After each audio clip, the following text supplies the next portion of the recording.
Okay, how many procrastinators are in the room? Raise your hand. And everybody else is just procrastinating on raising their hand. I'm about to change your life because this piece of research changed mine. Procrastination has nothing to do with work. The people that write to us the most that struggle with procrastinating, PhD students, engineers, entrepreneurs, people that have a lot on their plate, that have a lot of things that they need to juggle, and that are analytical and thinkers by nature. Procrastination is a form of stress relief. What are you stressed about? I want to get out of this business of real estate. I want to retire in the next 5 years, and I can't because I have not saved up. I have not gotten the money that I need to do that. Bingo, and it makes you upset, doesn't it? Yeah. How many of you can relate to that? She said that what's stressing her out is she wants to retire. She hasn't saved up enough money.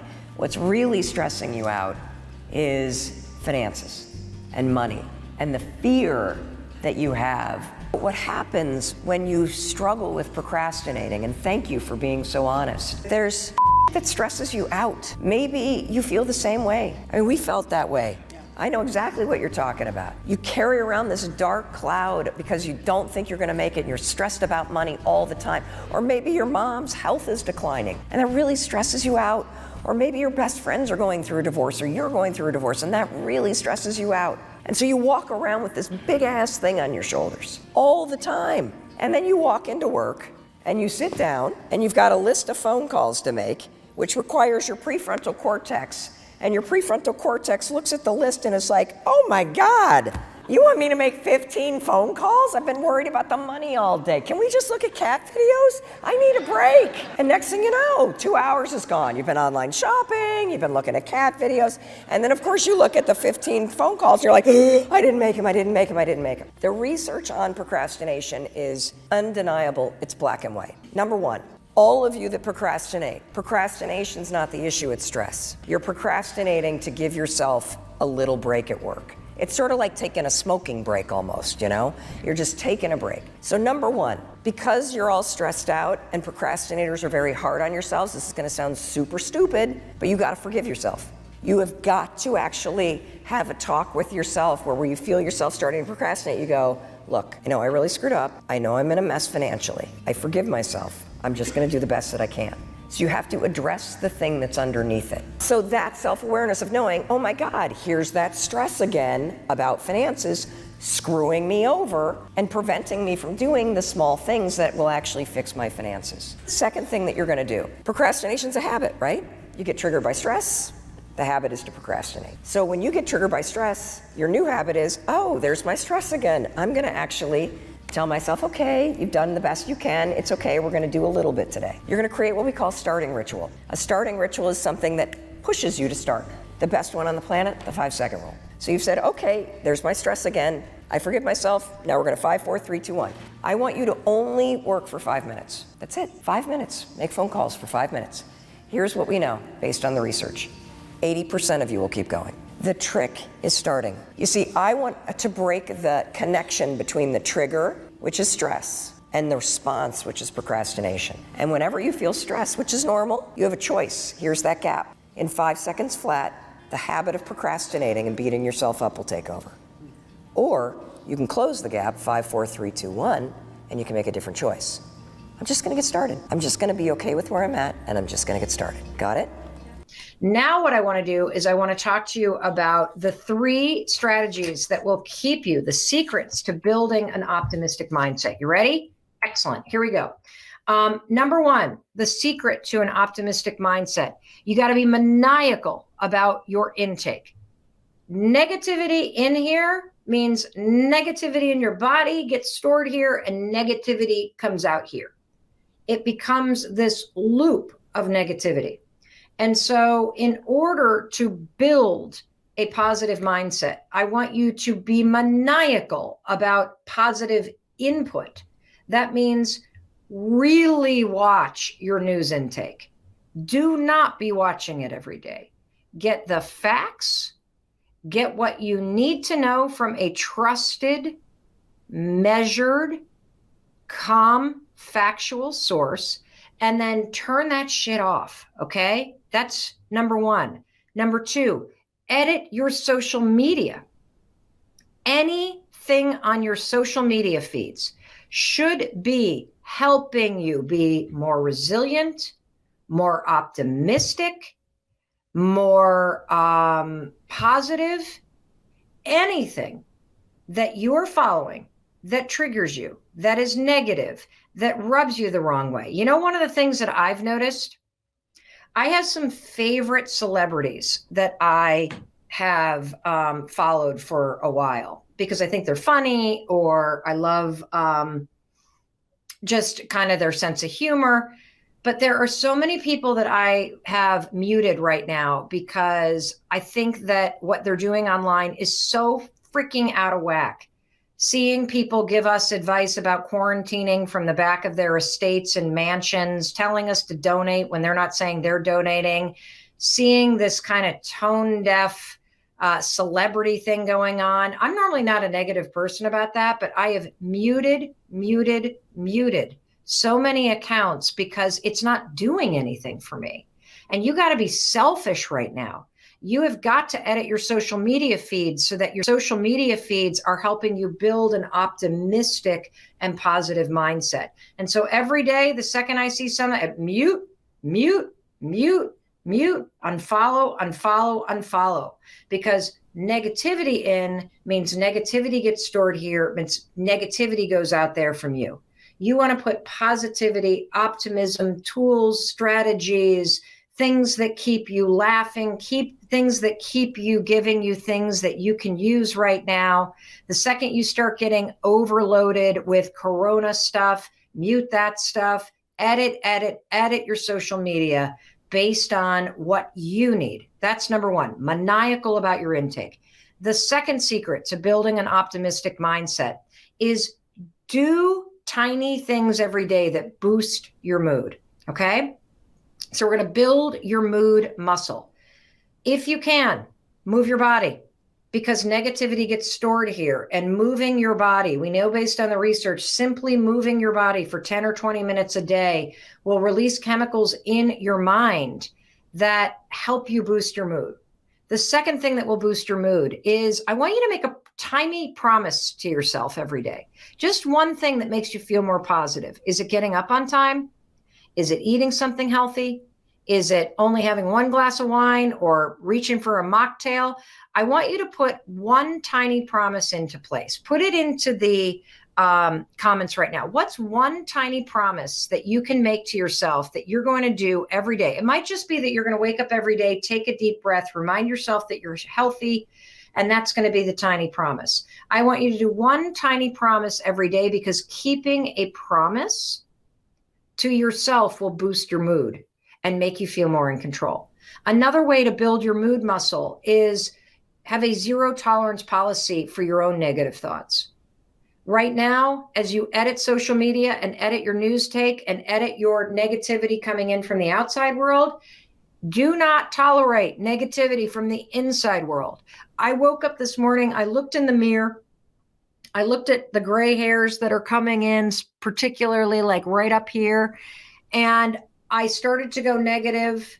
I started to feel dreary, and I went, Mel, cut this shit out. You got to fight to stay positive, gal, because we are in this for another couple months. And do not succumb to despair. Do not start thinking negative stuff. When you have negativity internally, you got to have a zero tolerance policy for that shit. It's one thing to feel what you need to feel so that you can move through it. It's another thing to let negativity dwell up here and start ruminating. The 5-second rule is genius for this. Count fucking backwards. The second that negative, 5, 4, 3, 2, 1. Not listening to it. No, I am redirecting my thoughts. That's right. I am looking for the things I can control. I am keeping a positive attitude by focusing on things that I can control right now today. Got it? Good. The third thing that you need to do in order to build an optimistic mindset. You ready, everybody? Here we go.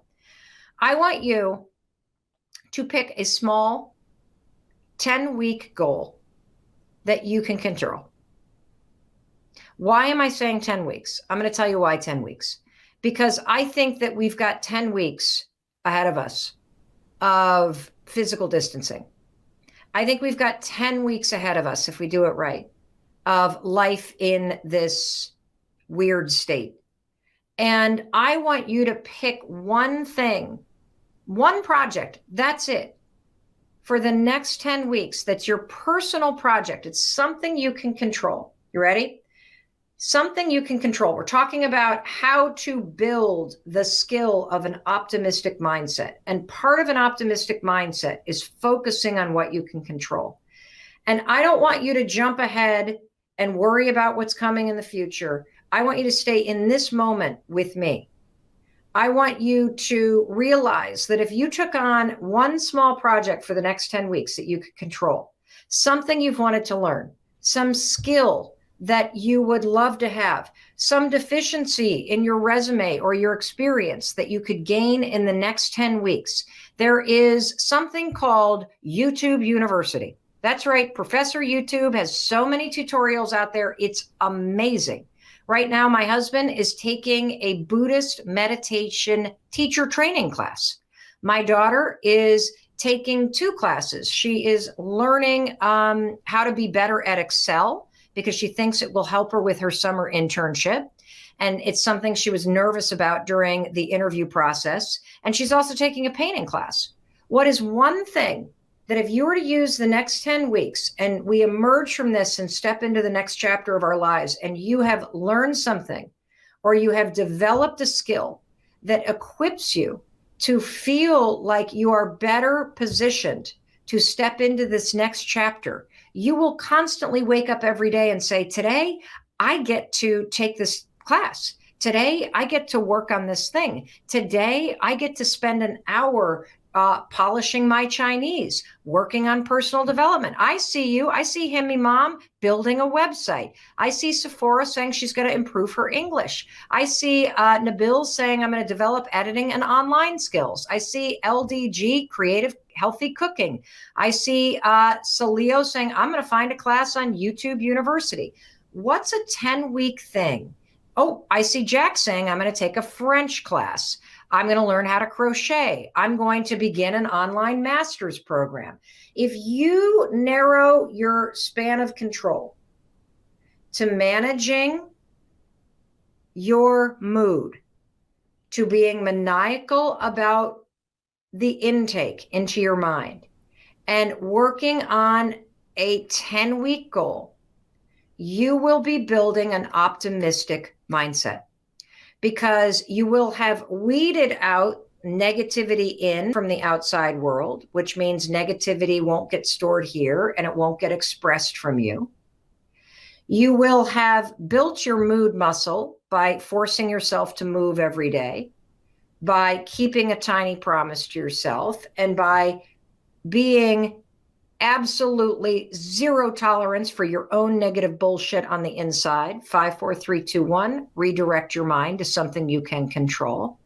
And having a 10-week personal project where you pick something and you use YouTube University and you use this moment of time where you don't have anywhere to go and you don't have social distractions. You got time to focus on yourself. These 3 things will help you build an optimistic mindset. Absolutely, positively guaranteed. Can I require this of my teenagers? Here's what I would say about teenagers. One of the hardest things for teenagers right now is their loss of independence. And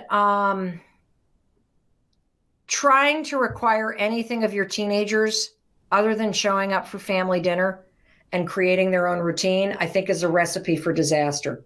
What I would do instead is I would share that this is what you're doing.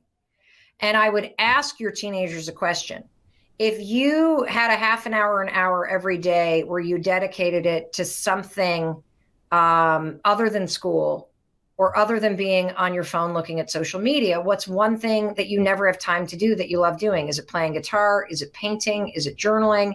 Is it reading a book?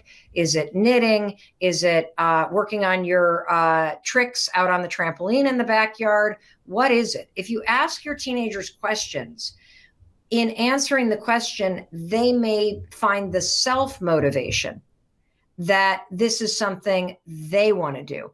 I love that I don't know how to say your name, Jal, is working on emotional dependency and breaking apart the patterns that had you become somebody that was codependent and emotionally dependent on other people. Dr. Caro, I love you very much too. I think that's it. Today, the whole broadcast was about optimism. The reason why you cannot allow yourself to get into this pessimistic mindset loop, because it keeps you feeling helpless, it keeps you feeling stuck, it keeps you overwhelmed, and it makes you just stay stuck here. And why you got to build the skill of optimism. Because when you are optimistic, it's not that you are slapping a positive spin on a shitty situation. You are cultivating a mindset where you believe in your bones, your soul, every part of your being, that no matter what you're facing, you can have a positive impact on how you experience what you're facing, because you can choose what you think about and you can choose how you respond.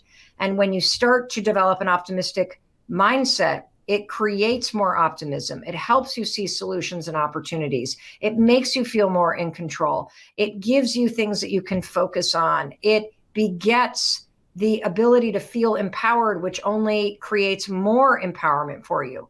And the three things that you can do to create an optimistic mindset is, number one, here's the three secrets: be maniacal about what you allow into your mind. Totally. We do not turn the news on in this house. We don't allow it, because you know the old saying, if it leads, it bleeds. There's nothing but negativity coming off of the news right now. So there are a few things that we check.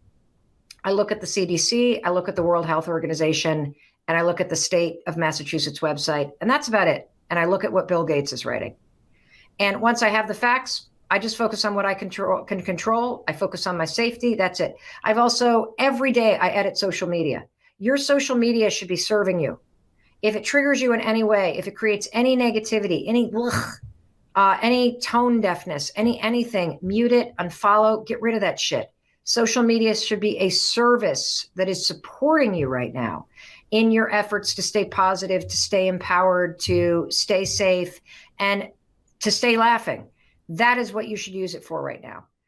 The second thing to do to build a positive mindset is build your mood muscle. Move your ass 10 to 20 minutes every day, because your body stores negativity. Make a tiny promise to yourself that you're going to keep every day, because keeping a small promise builds confidence, makes you feel like you're in control, and it creates momentum. And zero tolerance for your own negative bullshit. You got it? It's one thing to feel feelings, to move through them. It's another thing to let negativity sit up here and make you ruminate. 5, 4, 3, 2, 1. In 5 seconds flat, you feel your own negativity. You get that bullshit out of there. You got no room for that stuff right now. And finally, the third thing you can do to start to build an optimistic mindset: establish a 10-week personal project. This is something that you are excited to do, that you usually don't have time to do. Why 10 weeks? Because I think that 10 weeks is going to see you through this moment of time.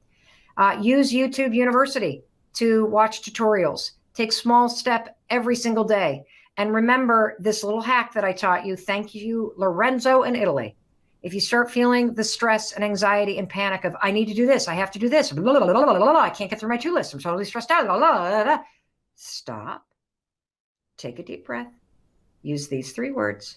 I get to take an online class. I get to do my homework. I get to do this to-do list. I get to be home with my family. I get to have this time alone.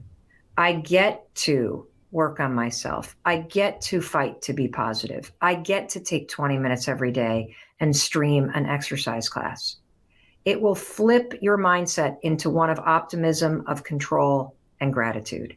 Because let's face it, if you're healthy right now, and if you're able to watch a video online, you have reason to be grateful. And when you remind yourself of that, you will feel positive. Somebody just asked me why Bill Gates. I'm going to answer real quick, because he's one of the smartest human beings on the planet, who has made a commitment to donating almost his entire wealth to charities. And for the last decade, he and his wife have been at the forefront of global health research and initiatives and taking action. And if there is a man who is informed, who has been studying this, he gave a TED Talk in 2015 about pandemics, about world health, where he predicted this. He is talking about the fact that there are three things that we need to do right now. And one of them is we need to all be enforcing physical distancing for 10 weeks. We need to develop a way for everybody to test themselves so you know whether you've been exposed or not. And we need to collaborate globally on a vaccine. All three things based in fact and research, all three things that are measured and calm, all three things that make a hell of a lot of sense that I get behind. And so that's one of the reasons why. Research, credibility, a decade worth of experience, the smartest people on the planet, and a measured factual delivery. That is what I respond to, because I'll be damned if I allow fear, cynicism, hysteria, any of that crap that you see all over the news and the internet right now to enter my mind. There is no reason for it. You have the facts. 10 weeks, keep yourself safe, keep your mind optimistic, stay connected with me, stay connected with your family and friends, and we will get through this. 1,000%. We will get through this together. Thank you for having me. And you, I think of probably anybody on the planet will get what I'm about to say in your bones, because you understand the profound impact that the 5-second rule as a starting ritual has had on millions of people's lives, helping them move from thinking to doing. And even sitting here, Jim, with you, which it's just an honor being such a fan of your work too, to be here with you, even sitting here knowing the impact that the 5-second rule has had on millions of people's lives. Yeah. I'm going to tell you something. What's that? The high five habit is an even bigger deal with more profound change. And I can't wait to unpack it, but I'll tell you personally, I used the 5-second rule to turn my life around. To go from being bankrupt to being extraordinarily successful, to changing every habit I have, to improving my marriage. It got me into action. But I'll tell you what it never did. It never silenced the critic in my head that I lived with. It never ended the relentless beatdown that I was giving myself. And it never broke the habit that I had of constantly hating myself or focusing on the things that weren't working instead of celebrating myself and focusing on the things that were. And the high five habit cuts right down through all that noise and reconnects you with the you that's in there, with the confidence that is your birthright. And the way that it literally reprograms your mind is breathtaking. Well, we talk a lot about morning routines, and this was the easiest thing to add to my morning routine. That's given me so much in return, and not just in terms of in a short period of time, in terms of the ripple of it, but even just immediately, just celebrating myself in the bathroom mirror, and what we could talk about how that works. I'm also, by the way, pulling back, a big fan of just counting down from 5. Getting myself out of bed or getting myself to put on my running shoes. And so I could see the difference in how they complement each other so well. And so maybe we could walk our listeners through this. And I would highly recommend everyone, our audience loves to read, to make sure you get your copy also as well. Well, so it's very simple. And since I know that your listeners want to get right into the science and right into what to do, I'm not even going to tell you the story, because I did not set out to create this. I created the high five habit on a morning that everybody can relate to, a morning where life felt overwhelming, a morning where I felt defeated, a morning where I felt sort of stuck and dreading the day. And I was standing there brushing my teeth, Jim, and I catch my reflection in the mirror and I think, oh, you look like hell. And then all of a sudden I started to criticize the way that I looked, like the dark circles under my eyes, the bags under my like kind of chin and neck, and one boob's hanging lower than the other. And then once your thoughts go negative, they kind of take you down. So now I'm thinking about my day ahead and I'm beating myself up. Why'd I get up so late? And I've only got 8 minutes to the first Zoom call and the dog hasn't even been walked. And you just said something interesting. It's an easy thing. The high five habit is an easy thing to add to the morning routine. We all talk a lot about morning routines. It wasn't until I discovered this that I realized there was a piece to my morning routine I was not even aware of. A habit that I needed to break, Jim. A habit that gratitude and exercise and all this stuff was not actually erasing. A habit of standing before the bathroom mirror and either ignoring the human being you see in the mirror or criticizing them. That is how we start our day. 91% of women don't like how they look. 50% of us can't even look in the mirror. I know it's true for men too. We stand in judgment. And so what happened for me this morning, here's the high five habit. It is profoundly simple.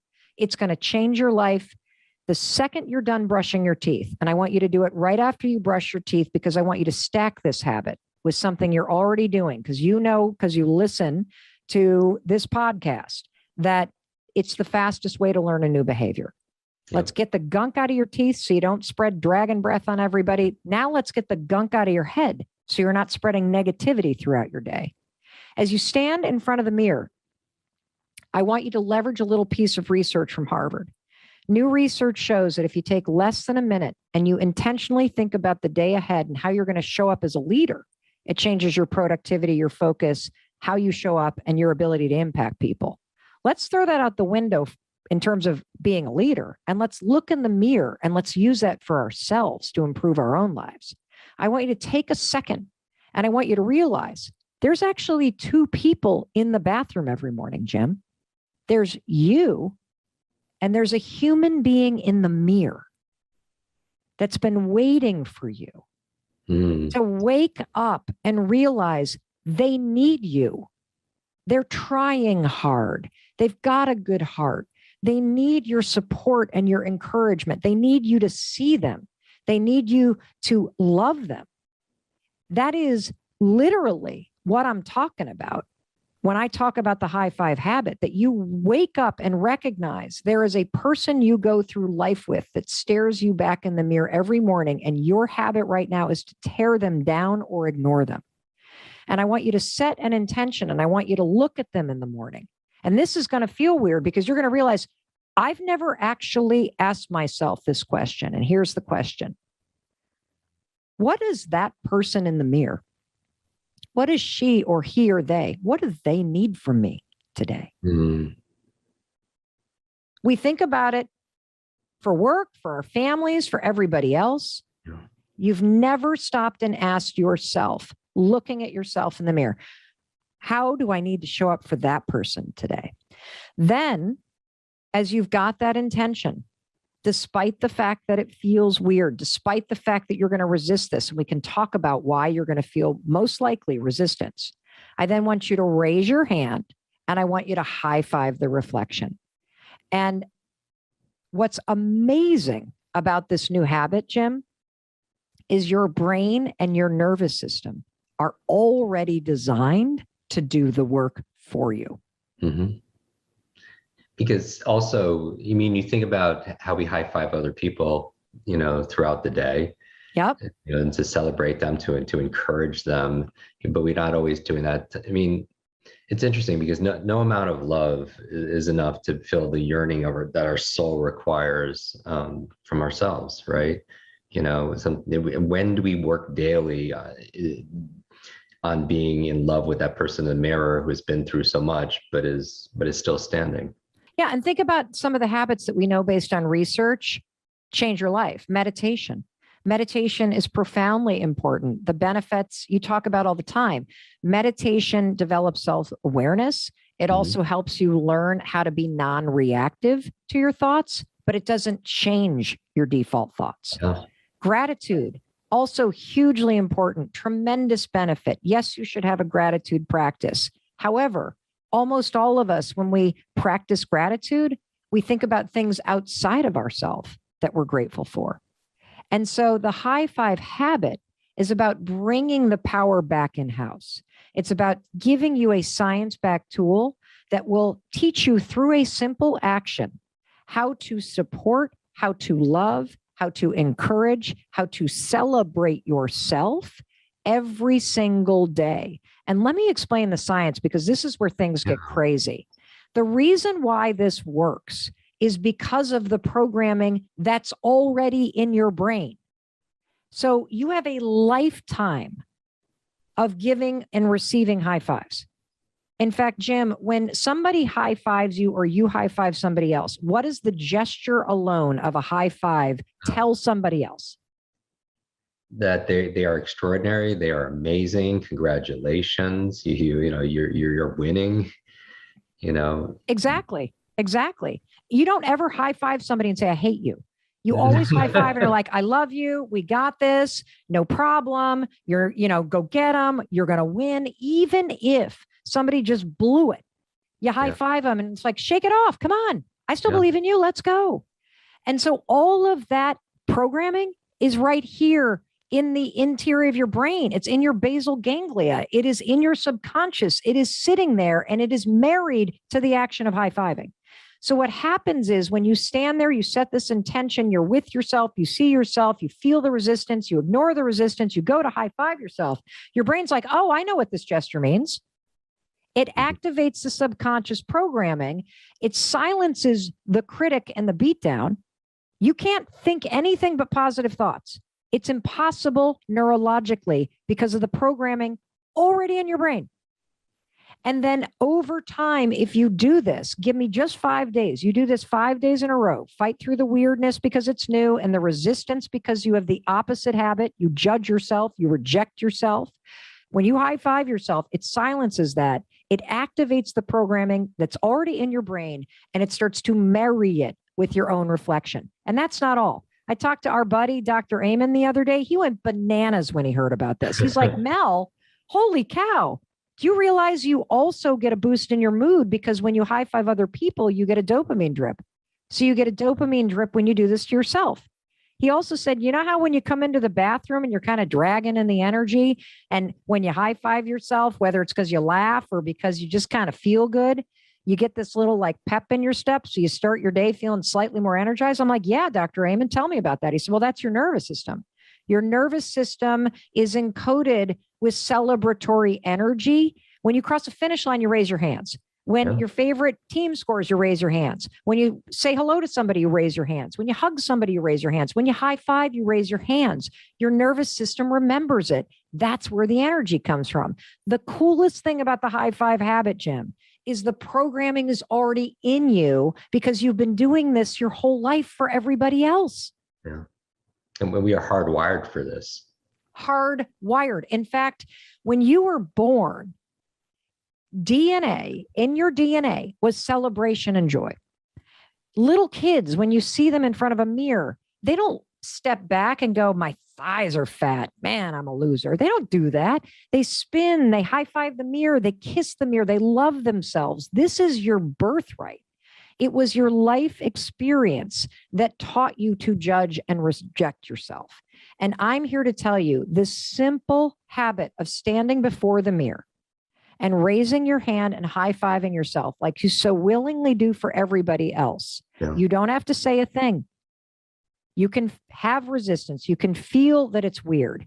You can literally reject it in your mind as you start to do it, and you will experience massive transformation as you complete the gesture because your mind is wired for this. You know, my husband, Jim, a lot of people know the story because it was his restaurant business failing that rocketed us into this personal crisis. And that's when I invented the 5-second rule. Well, his best friend and he worked at that restaurant business for 7 years. And at the end of the 7 years, they sold it for a song to a new investor. And our best friend, his business partner, was able to shrug and go, okay, well, that's entrepreneurship. I'm very proud of what we did. I'm proud of how hard we worked. And, did we return the profit we wanted? No, but I'm still proud of myself. My husband couldn't do that. My husband said, I failed. Do you know for 7 years, he has looked in the mirror every morning, Jim, like so many of us do, and dragged his past in there and said, because this thing in my past, I am a failure. I am unworthy. I am unlovable.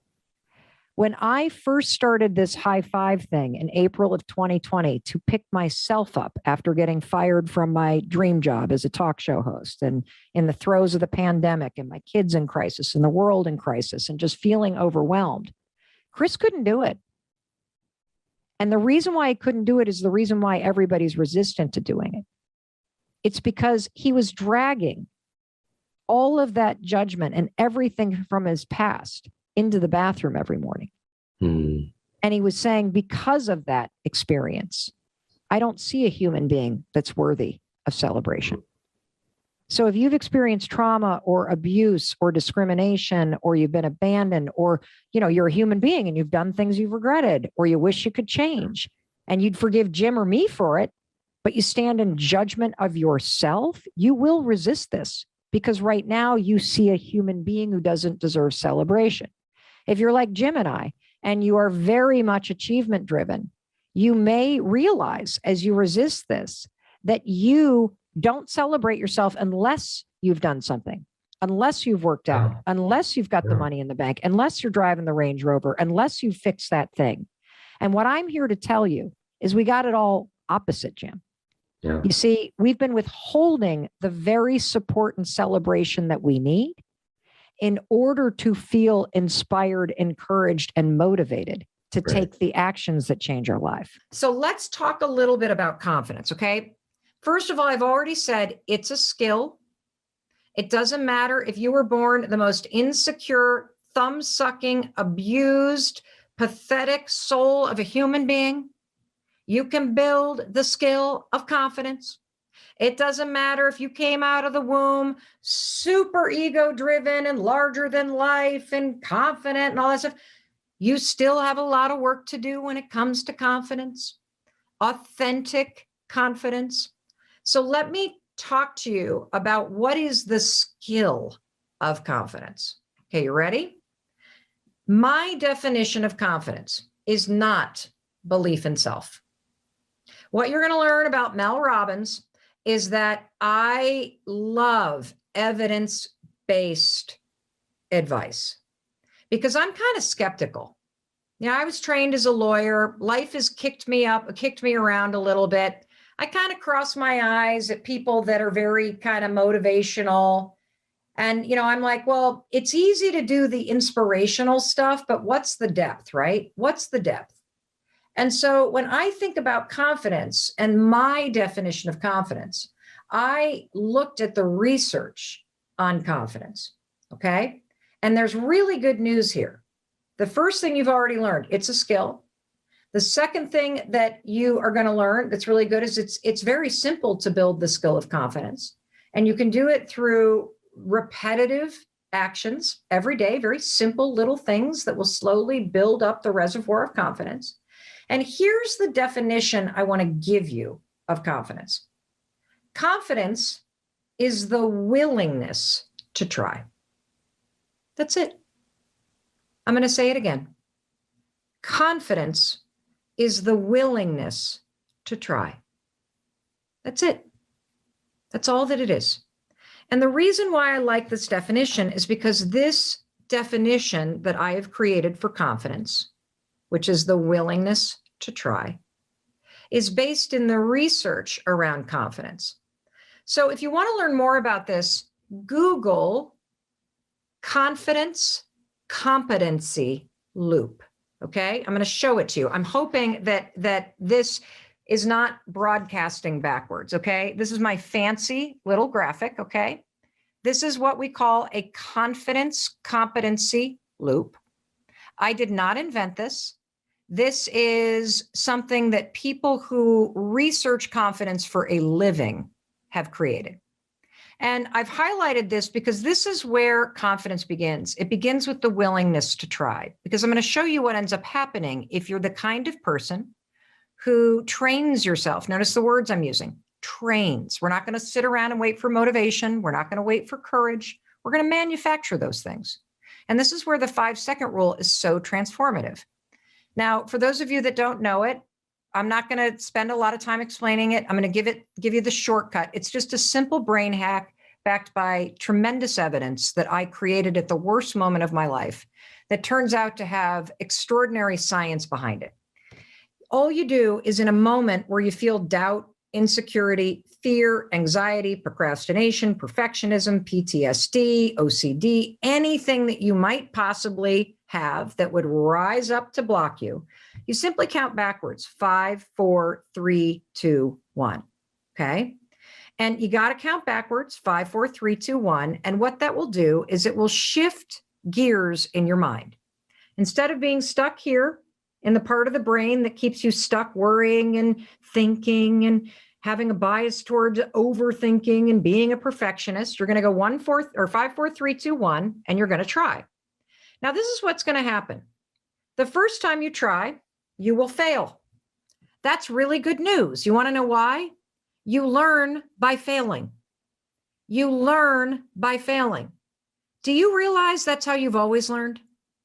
That when you were a kid, you don't remember this, but when you were learning to walk, you fell an average of 17 times an hour.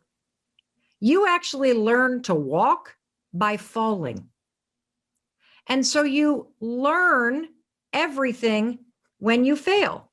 Because when you fail, as much as you may think you're going to die, if you stand on a stage, I see a lot of you who want to be coaches or speakers or whatever, you're going to have to learn how to give a speech where you stutter and where your mouth gets really dry and pasty and where you get a neck rash and where you forget what you're supposed to say. You got to do all that stuff. Why? Because when you fail, you don't die. You actually gain knowledge and experience.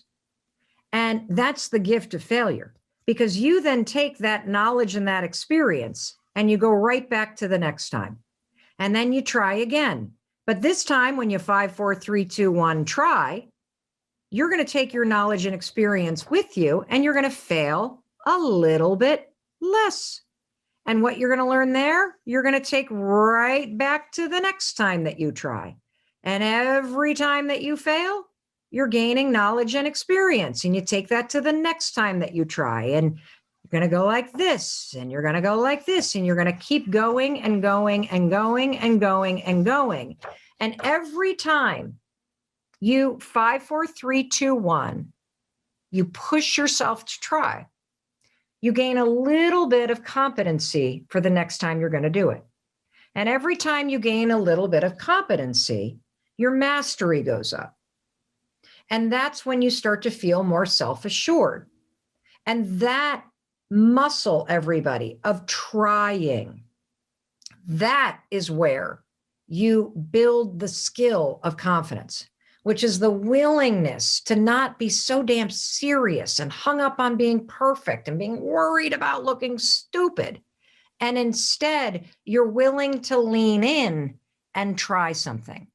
And what ends up happening, because so many people have a definition around confidence, it's about belief in self or self-awareness and all this kind of stuff. And that's great, but I don't prefer those definitions, because then you're sitting around waiting to feel ready. You're sitting around, and in those moments where you don't believe in yourself, you feel like you don't have a reservoir of confidence to draw on. And it couldn't be further from the truth. You were born with natural intelligence and confidence. How do I know that? I know it because it's part of the design of a human being. Think about what you were like as a child before the world got their hands on you.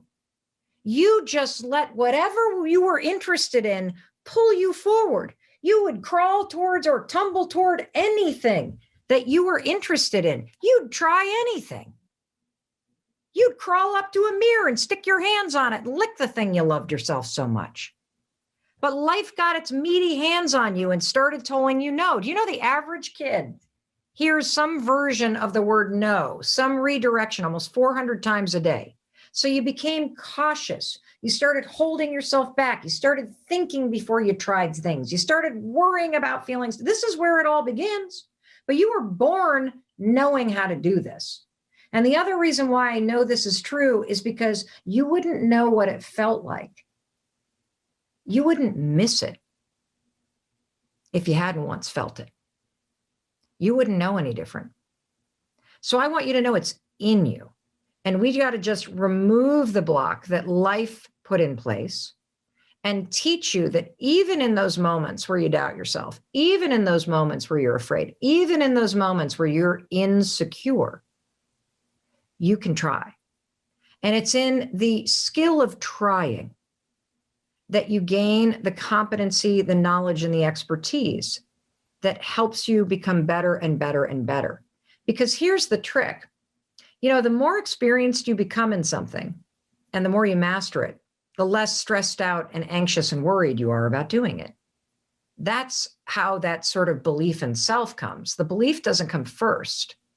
It's a byproduct of you pushing yourself to try. So let me unpack some other things that I wanted to talk about quickly before we get into the Q&A. I promised to talk about self-doubt. And I want to talk about the difference between self-doubt, which is one block, and people-pleasing. I should probably share with you sort of this whole story about the way that I think about blocks. Okay.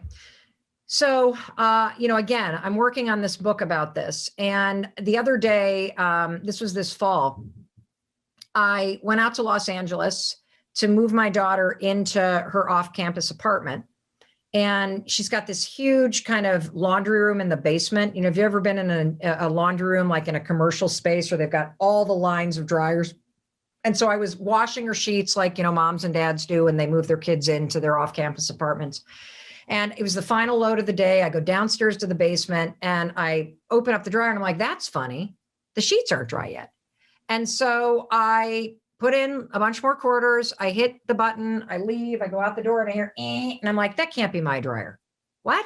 So I go back and the 30 minutes is still on the dryer. And I'm like, that's weird. So I open it up. They're damp and it smells kind of like hot metal. And I see the filter and I think, oh, I wonder if the filter's jammed. You know how like a dryer doesn't really work when the filter is filled? So I try to open it and this sucker is really jammed. So luckily 2 guys walk in with a basket of laundry and I get one of them to help me. And it's so jammed. He has to put his foot up on the thing and yank it out. And when he yanks it out, like literally it was like a lint carnival.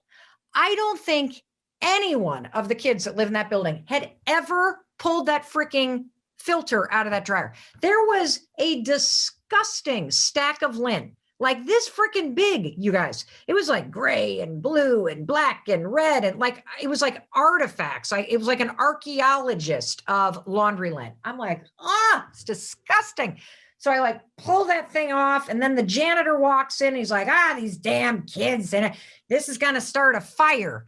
And so we clean it off and he puts the filter back in and he turns to me and he says, lint builds up. It's little, but it builds up and it blocks the flow of air. And, it gets so hot in that dryer, the whole place could burn down. I seen it happen.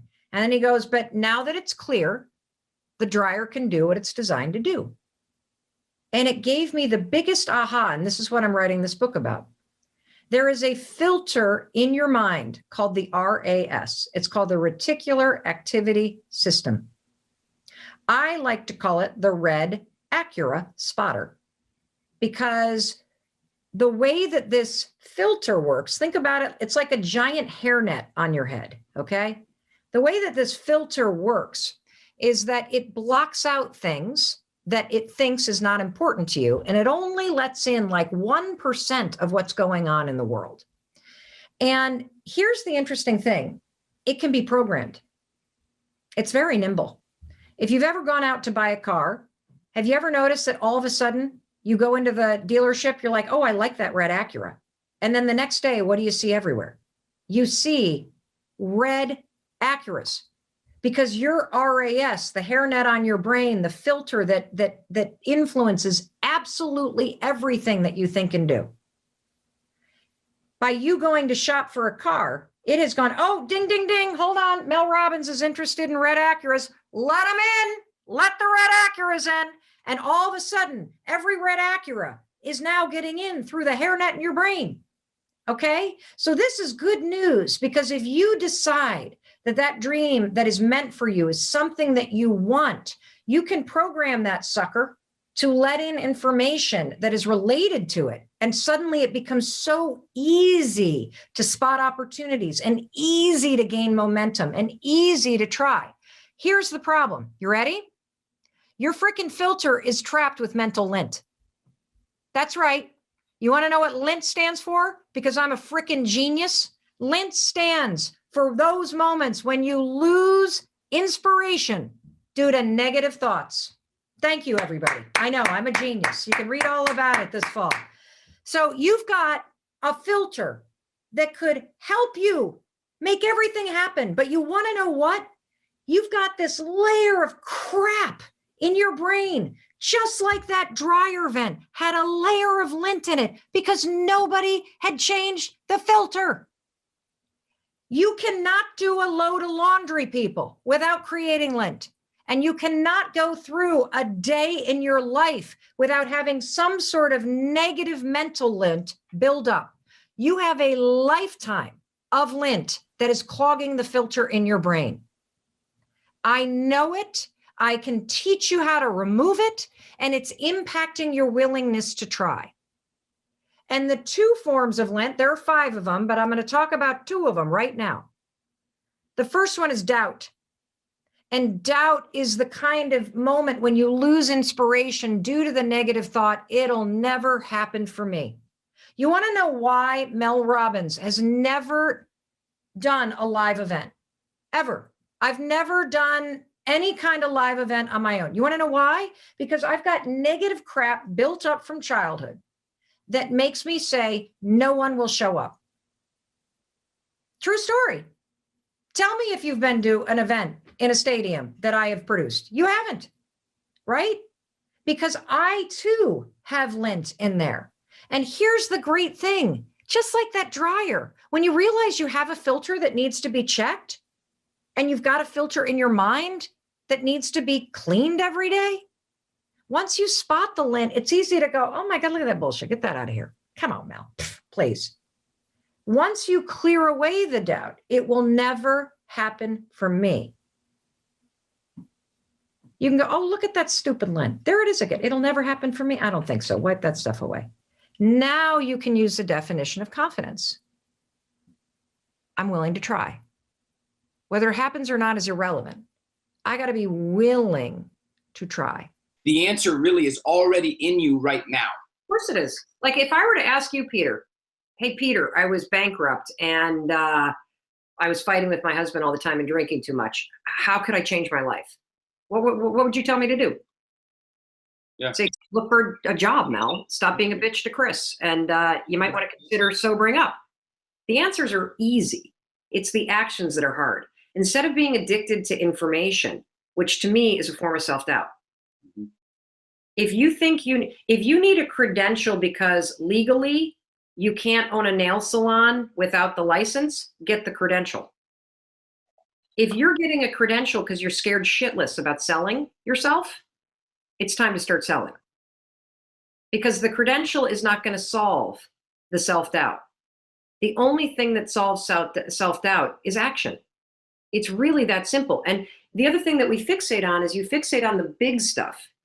You got to start with the little stuff. You know, they did this massive research project at the Harvard Business School where they basically asked what makes people feel satisfied or successful with their work. And after this monster study, they came down to one factor. Are you making progress every day on something that's important to you? You see, a mistake that we make is that we wait to feel ready to do something. So we have all this pent up energy and then we make a burst and we make 10 phone calls. Oh my God, oh my God, oh my God. I'm like motivated. This is freaking amazing. And then all of a sudden you're like, whoo, I'm done. Oh, and then you don't do it for a week. You are so much better off making one important phone call a day.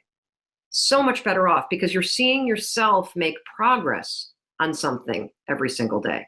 And you're also not relying on these bouts of feeling motivated, which come and go like the breeze.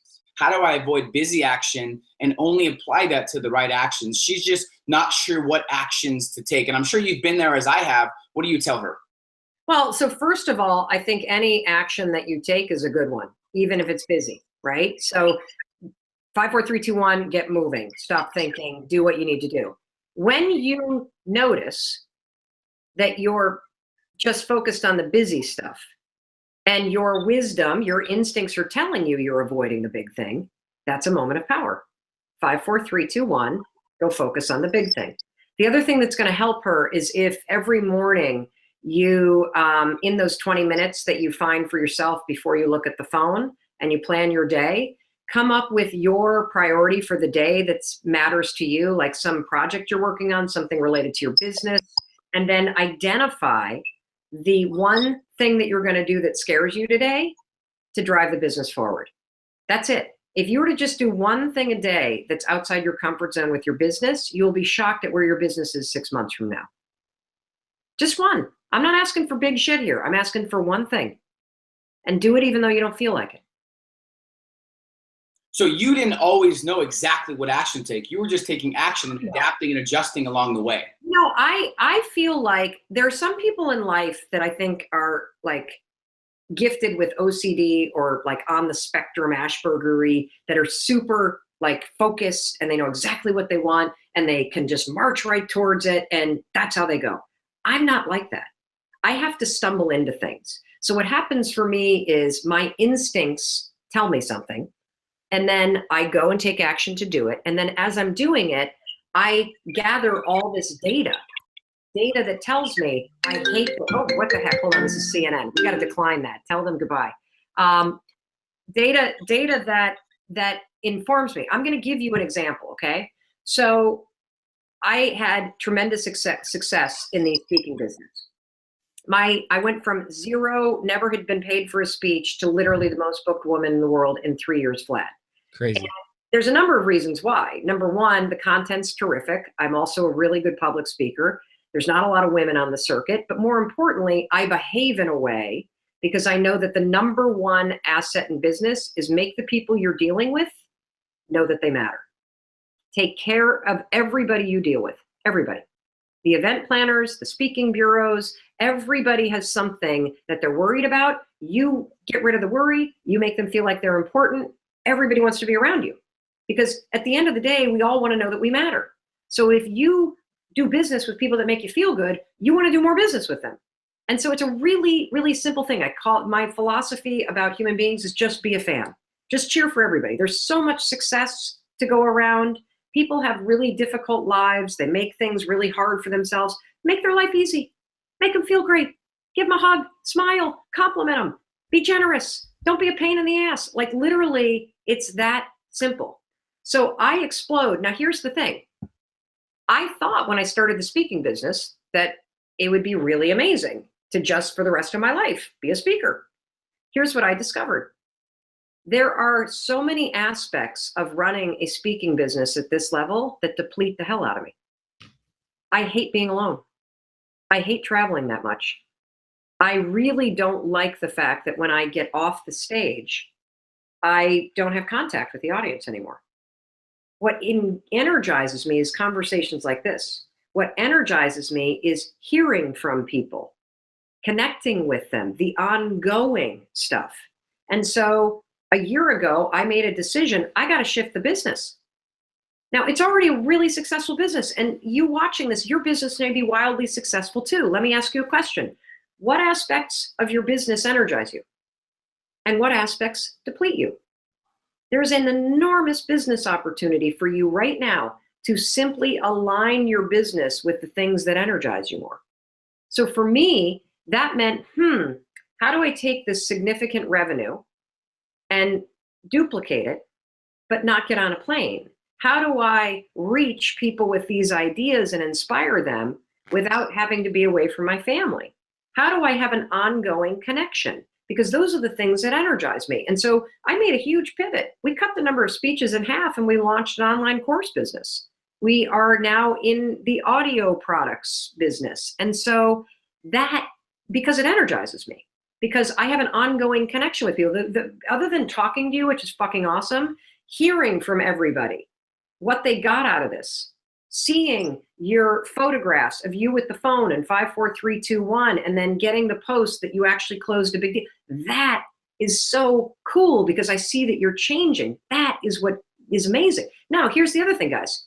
5 years from now, it may deplete the hell out of me to do online courses.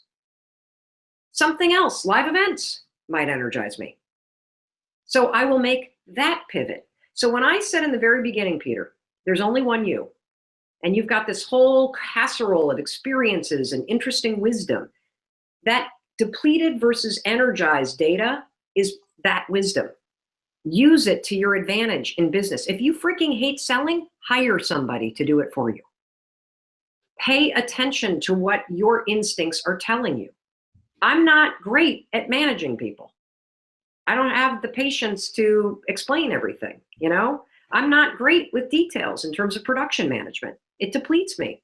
So don't do it. Find a partner, get somebody so this is what I'm saying. You may be banging your head against the wall, and the reason why you haven't hit that level is because you're scared shitless to hire somebody or partner with somebody or give up this aspect of your business that takes 80% of your time, gives you 20% of your revenue, and depletes the hell out of you. Stop being stupid. Do the stuff that feels good. That's easy. That doesn't mean you won't have toilet days. That doesn't mean you don't have to do stuff like empty the trash or do the annoying things. We all have to. But align your business with the things that naturally energize you, and you will explode your income. We all procrastinate. We avoid the things that we know that we need to do, and then we spend the rest of the day beating ourselves up. It's amazing. Actually, it sucks, doesn't it?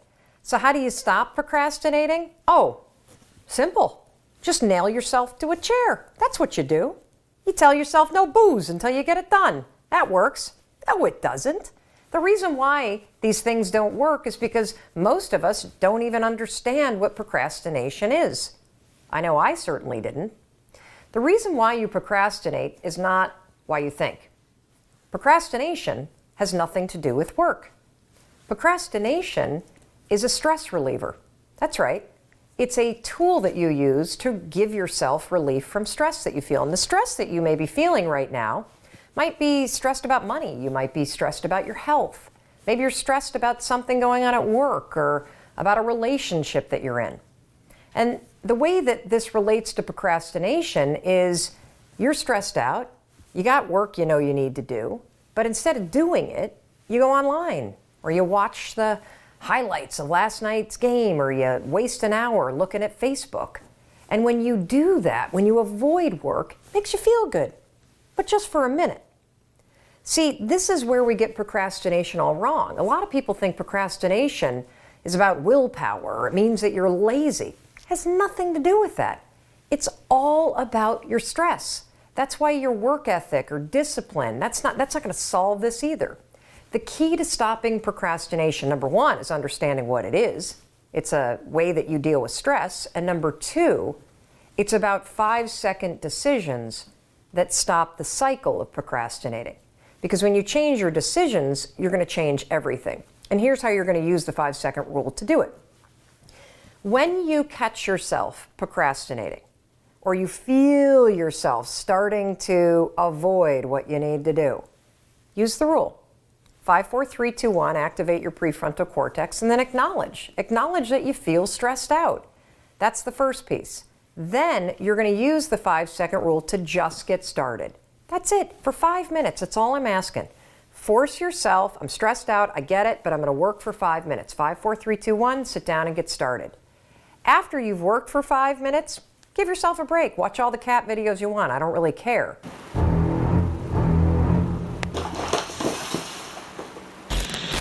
The point here is that this is a way that you can use the 5-second rule in combination with research about beating procrastination that puts you in control of your decisions.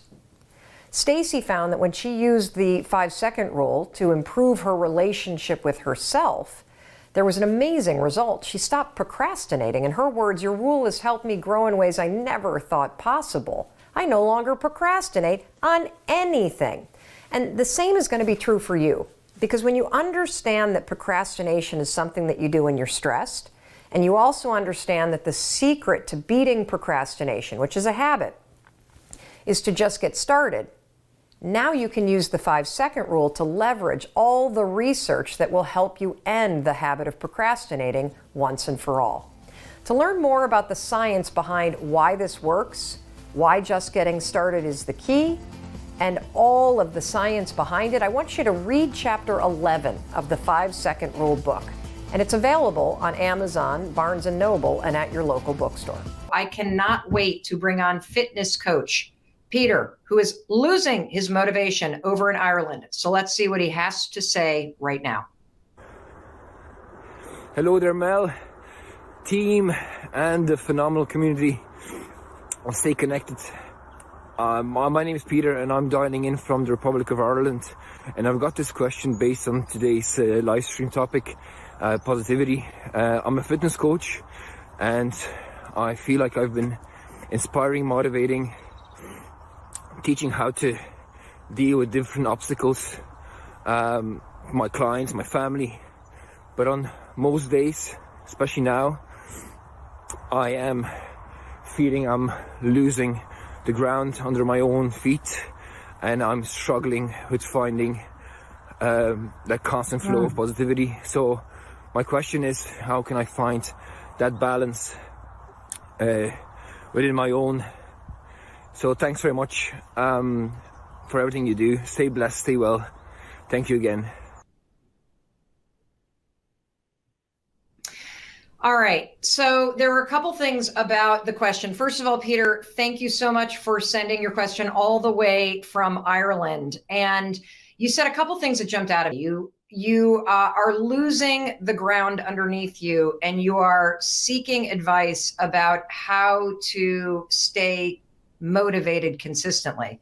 So here's what I want to do. I want to put this in the language that you as a fitness coach will certainly appreciate, but you watching, this is for you too. You're training for this moment. And Peter in particular, somebody who has been motivating people, who has been training people to be physically fit.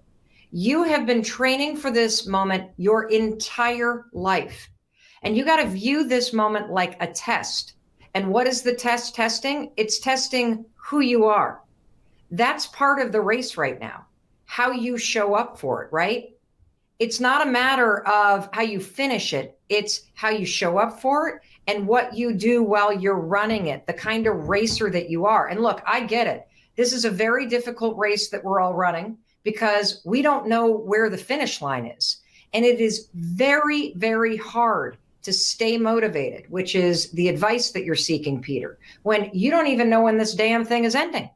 This is the part of the race. I've run 4 marathons. Don't everybody gasp. I mean, it was nothing to brag about. I mean, I finished them, which is something to brag about, but it's not like I won the damn thing. But this is the point in time when you're running a race, when you said you're losing ground. What that means is you're starting to slow down.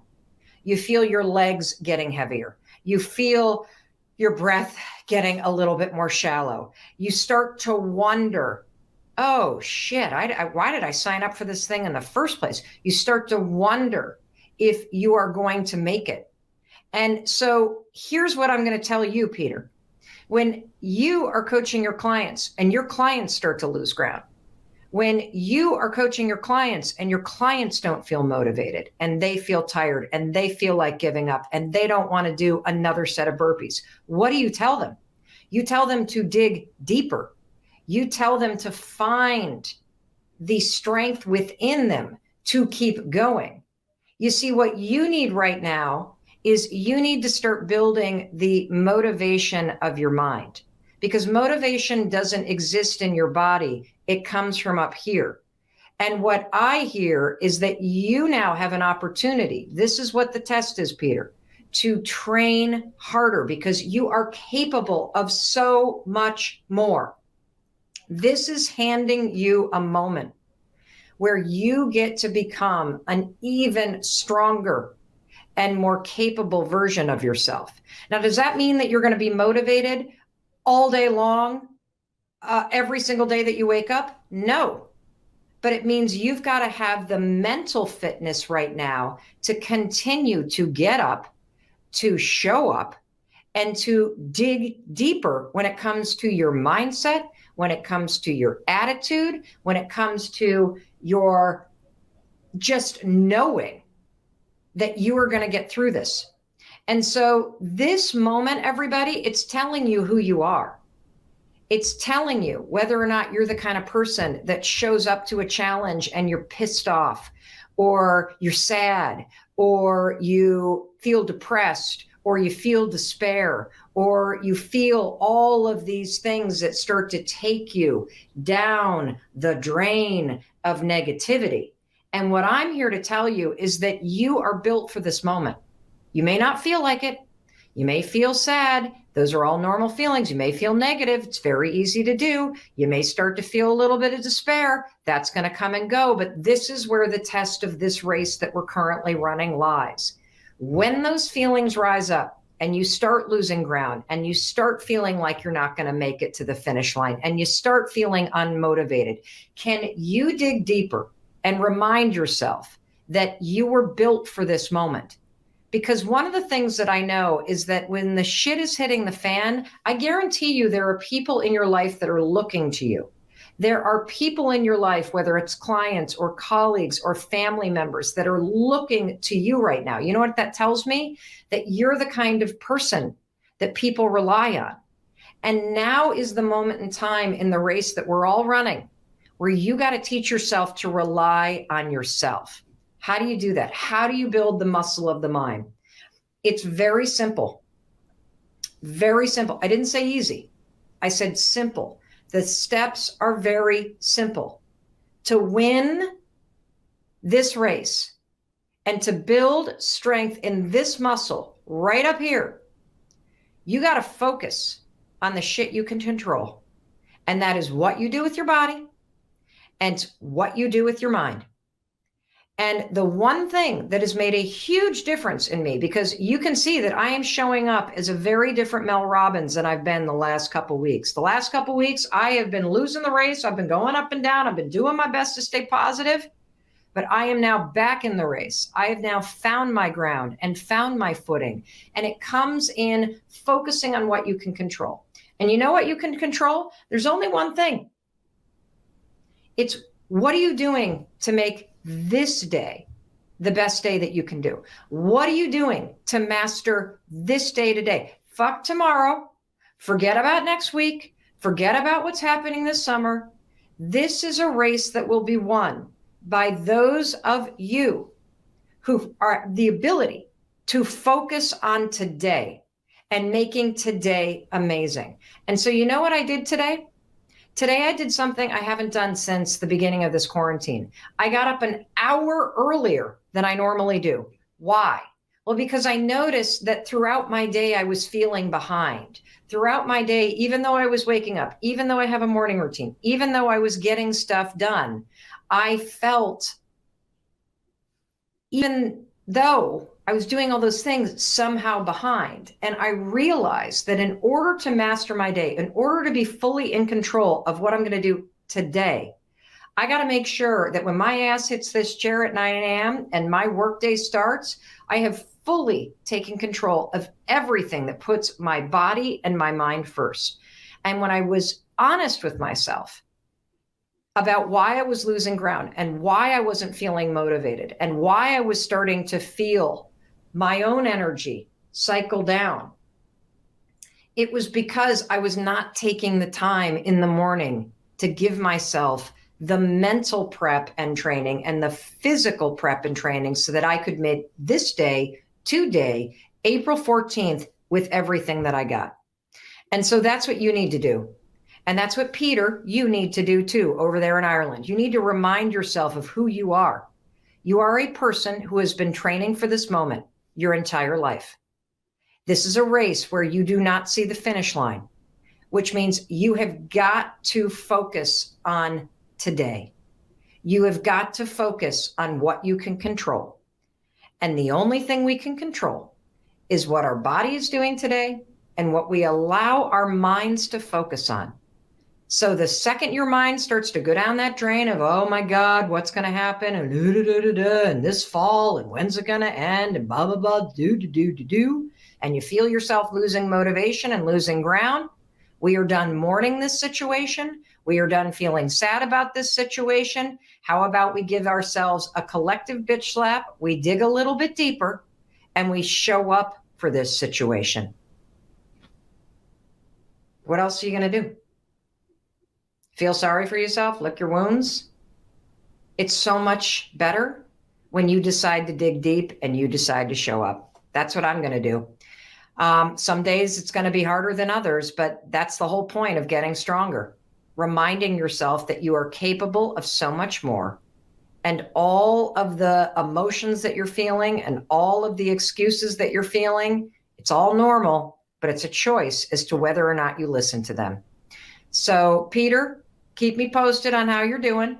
And for you watching this, I hope that this gives you the kick in the ass that you need to shake that negativity loose and to rise to this moment and start working on the things that you can control, your mind and your body.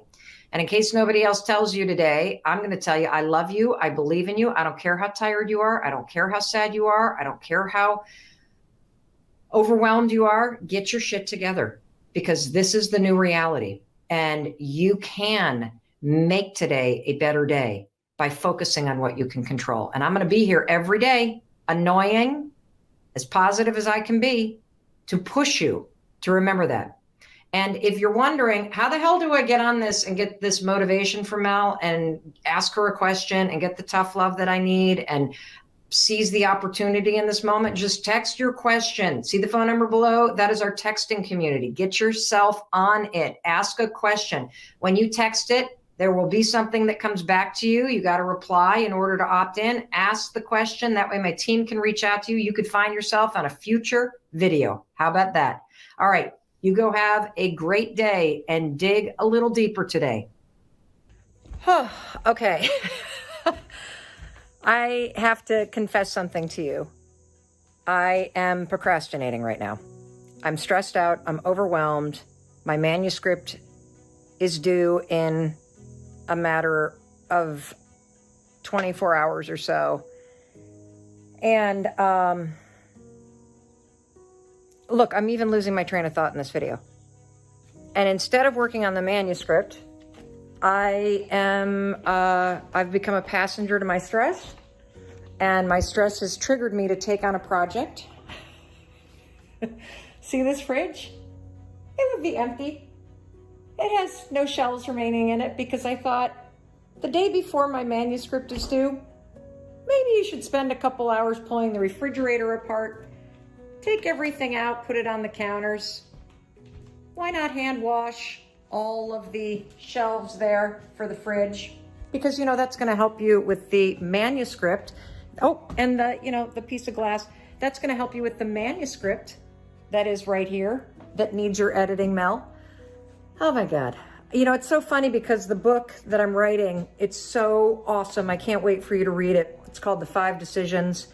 And it's about the 5 decisions that put you in the driver's seat of your life. Because on the road of life, there are passengers and there are drivers. And at any moment, you can choose to be one.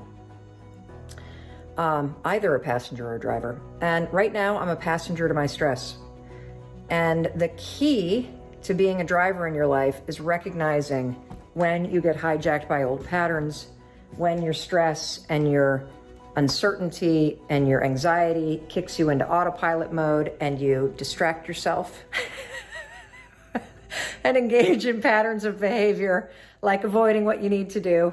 You know, interesting thing about procrastination is it's a form of stress relief, because if I'm stressed out about the manuscript in the dining room that needs final editing, one way to avoid having to deal with what stresses me out is to procrastinate and find something else to do. Find something that lets your brain take a break from the thing that's hard, the manuscript that I need to be editing right now, and give your brain a break and relax by doing something like emptying out your entire fridge, washing all the stuff in the sink. So what do you do when you realize you've become a passenger to your stress? How do you get back in the driver's seat? Well, number one, you got to recognize what you're doing. Number two, don't make yourself wrong. You're human. You're going to go back and forth between being a passenger and a driver all the time. Number three, the second you realize that you've just been hijacked, you have a choice. You can continue to clean out the fridge. Oh, look, I haven't taken the trash out either. Oh, and isn't that nice? My ADD is on fire today. Number three, you've got a choice. You can continue to procrastinate. Choose it, enjoy it. Or you can interrupt the fact that you're being carried away by it. And you can 5, 4, 3, 2, 1. I'm going to quickly put all this crap back in the fridge. And I'm going to get back to the thing that I've been avoiding. Because the longer I avoid this, the more stressed out I'm going to feel. Anyway, I got a manuscript to edit.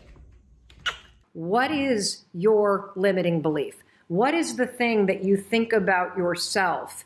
Maybe your parents or your mother or your father taught you to think that way about yourself. Maybe you went through a horrible breakup and that person made you feel unworthy. Maybe you've had a bunch of setbacks in your life and that's what gave you that limiting belief. But what is your limiting belief? Because today, what we're going to do today is we're going to take it a step further. Now that you've identified your limiting belief, we're going to look at what is it costing you to choose to repeat it. Because remember the quote I started with. You have a choice right now. You get to repeat the things you've always done, or you can evolve them and become more deliberate. Let's talk about the cost of that limiting belief. I'm going to go first. So write down your limiting belief. I see a lot of, I'm not good enough. My mental health is holding me back. I can't run a successful business. I'm lazy and I can't do anything. I'm not healthy enough. Money is the issue. I'm scared to fail. What is the limiting belief that you have? I'm certain it has something to do with not being enough. Once you've written that down, you're afraid of failure. You don't deserve success, all that kind of stuff. I don't know how to start. These are excellent. You're doing an excellent job. The first step to moving from that default into getting deliberate is actually seeing it. So seeing it is fantastic because now we can start to understand that, whoa, this got programmed in. It's my default mode. I want to get rid of it. How do we get rid of it? Well, let's first identify why you want to. Let's take a hard look at the cost of having this limiting belief. So in order to figure out the cost of having the limiting belief, what's my limiting belief? That I'm not a good person. That's my limiting belief. That I am not a good person. That you don't think I'm a good person. That I don't think I'm a good person. And here's what you're going to do in order to identify the cost, okay? You're going to ask yourself 3 questions, and they're very simple. What is this limiting belief in my case that I'm not a good person? What does it cost me in my past to think this way?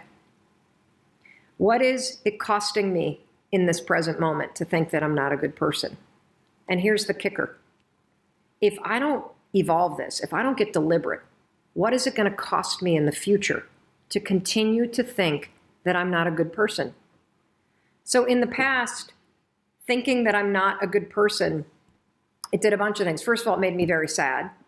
Secondly, it made me a liar because I assumed that I wasn't good enough and I'm not a good person, so I got to pretend to be somebody else.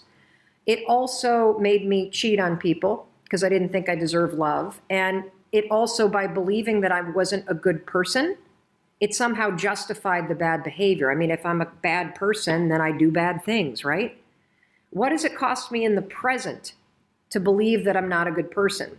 Well, it costs me a lot of joy. It costs me connection in friendships because I'm constantly questioning whether or not people actually like me for me. It makes me second guess myself and whether or not I deserve the success. And what does it cost me in the future? It's going to cost me everything. If I continue to repeat this pattern and I continue to allow myself to default to believing that I'm not a good person, I will never be fully happy. I will never be fully present. I probably will not be successful when we launch this new daytime talk show in the fall.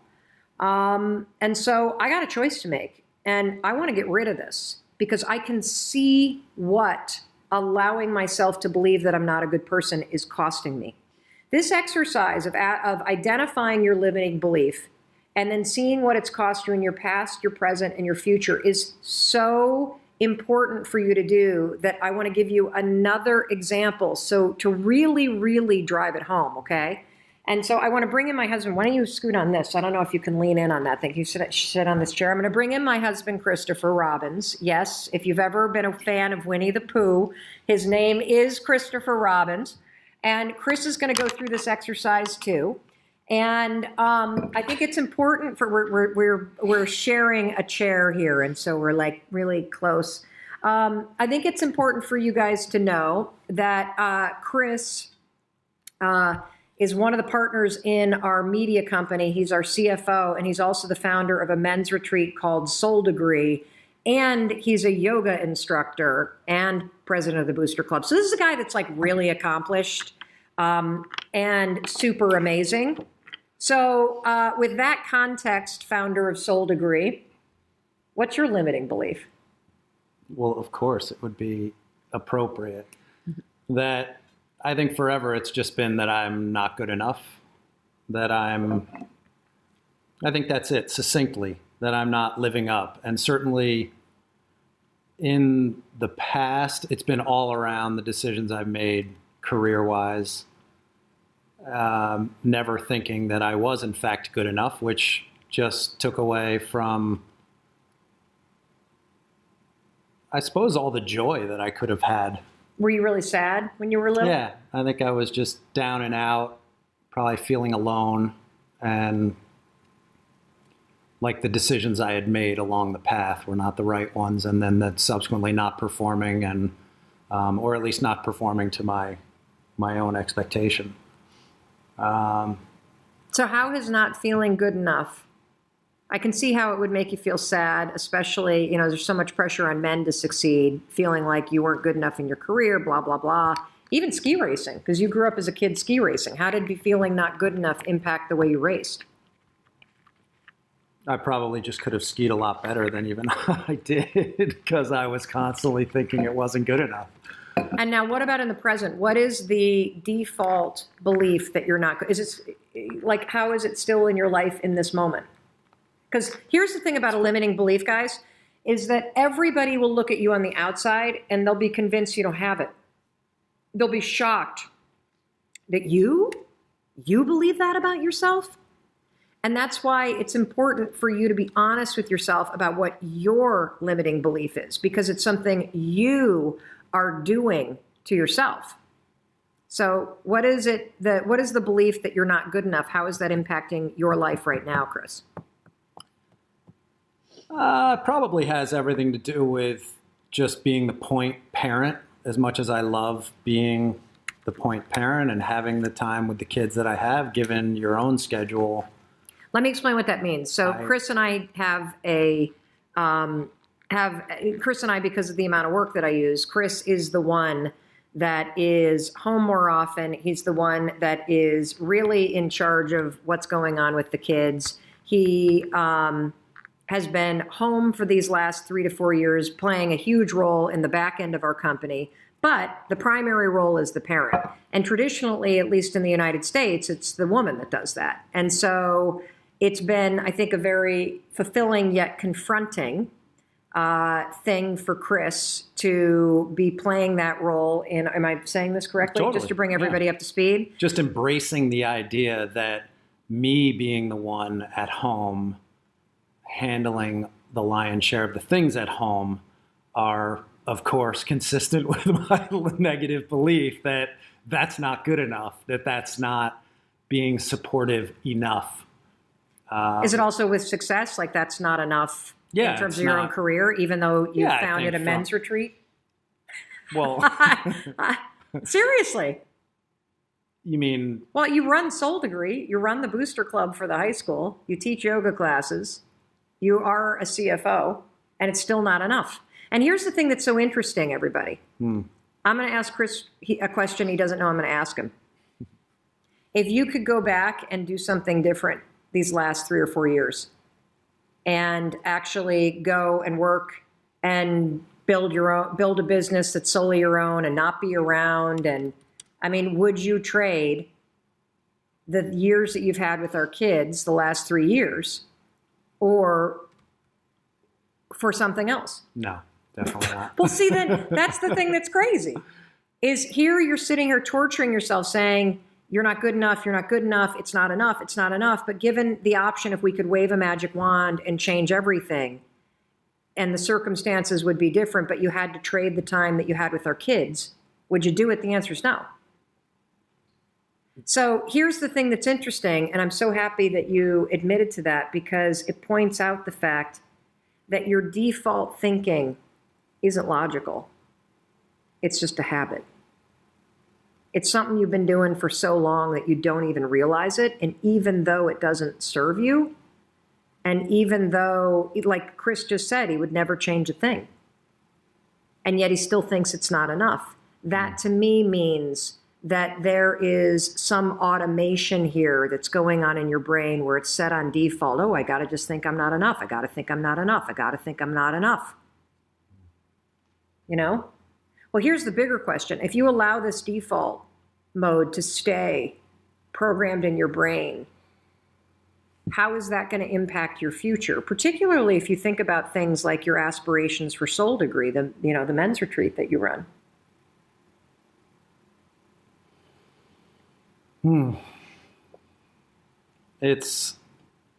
I think that if it perpetuates, then I'm obviously my own impediment to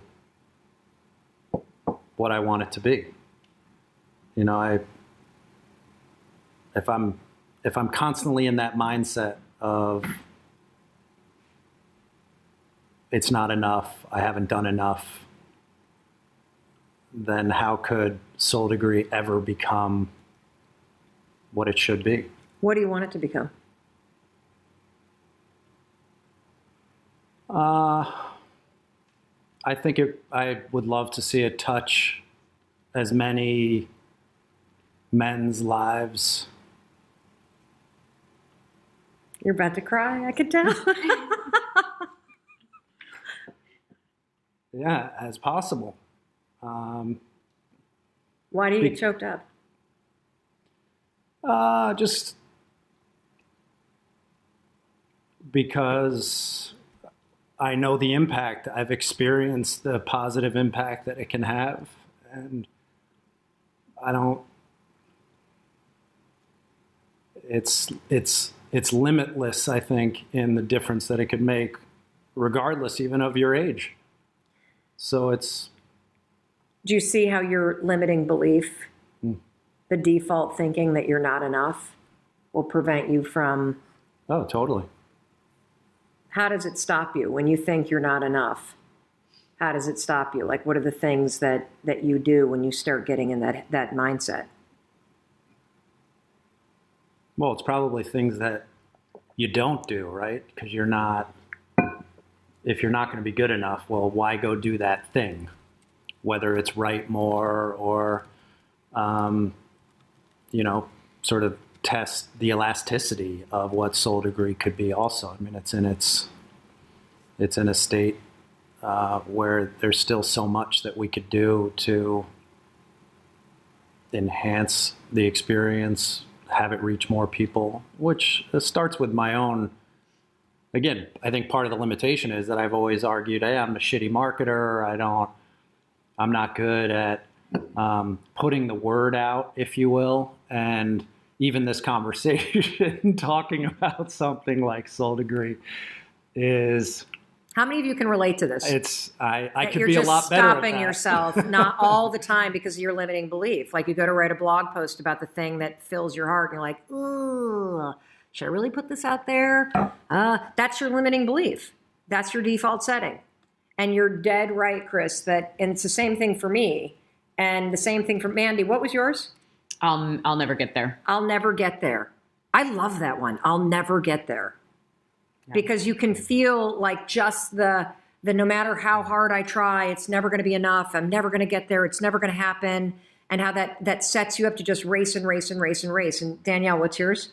But I'm not smart enough. I'm not smart enough. Yeah, I'm not smart enough to do this. And so if your belief, the default that got programmed a long time ago is I'm not smart enough, then you'll tell yourself, I'm not smart enough to write this blog post. I'm not smart enough to figure this out. I'm not smart enough to build that kind of business. And I'm smart enough to attract the kind of person that I want.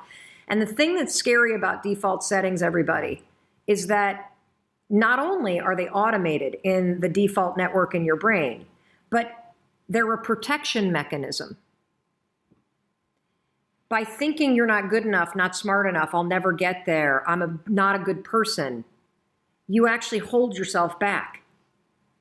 And that's one of the reasons why we cling to it. And so if you haven't already, because we're going to wrap up this training and I'm going to tell you what's coming up tomorrow, and then we're going to answer questions. If you haven't already, You got to hear the quote, though, from Nepo today. Oh, okay. It's so on point. See, to this Soul topic. Degree right here. So every It's so morning. it's so cheesy, but No, it's it's so not. good. Every morning, Chris and I mostly sometimes. Chris reads from this. This is so tattered. He's been doing it for years. My mom also reads this book every single day. Your mom reads this book every single day. It's a page or two every single day. Mark Nero was fighting cancer when he wrote this, and it's beautiful. So Nepo. Mark Nepo. Did I say it wrong? Nemo. I said Nemo. But Finding Nemo. I'll just read a snippet because it's so on point for January 3rd. That is Okay. the 3rd, right, today? Yeah. Each person is born with an unencumbered spot, free of expectation and regret, free of ambition and embarrassment, free of fear and worry, an umbilical spot of grace where we are each first touched by God. It is this spot of grace that issues peace. Psychologists call this spot the psyche, theologians call it the soul, Jung calls it the seat of the unconscious, Hindu masters call it the Atman, Buddhists call it Dharma, Rilke calls it inwardness, Sufis call it Qualb, and Jesus calls it the center of our love. To know the spot of inwardness is to know who we are, not by surface markers of identity, not by where we work, or what we wear, or how we like to be addressed, but by feeling our place in relation to the infinite and by inhabiting it. This is the hard, lifelong task, for the nature of becoming is a constant filming over where we begin, while the nature of being is a constant erosion of what is not essential. Oh. Each of us lives in the midst of this ongoing tension, growing tarnished or covered over, only to be worn back to that incorruptible spot of grace at our core. Well, I would say the one word that came to mind when you were reading that was, let's see if I can find it,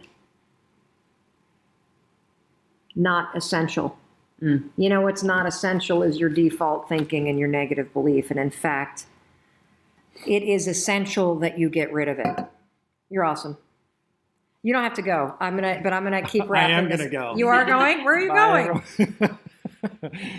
I'm sure He's got a blog post to write because now he's gotten rid of his limiting belief. Bye. See ya. Okay. So tomorrow, I want you to write your limiting belief in there. And here's another thing. What is it costing you right now? What are the things you're not doing because of that limiting belief? For me, not being a good person, I think it's the thing that keeps me isolating myself. And it also, I can see how, just like Chris was explaining, that his limiting belief has him not doing things like writing more blog posts and putting himself out there. Even though I'm out there, there's, I think, a level to which I'm not because of this belief that I'm not a good person. So I want you to write in the comments what's your limiting belief and what's it costing you right now. What are you not doing because of it? And I want to come back to the opening quote. You have a choice. You're either going to repeat what you're doing or you're going to evolve it.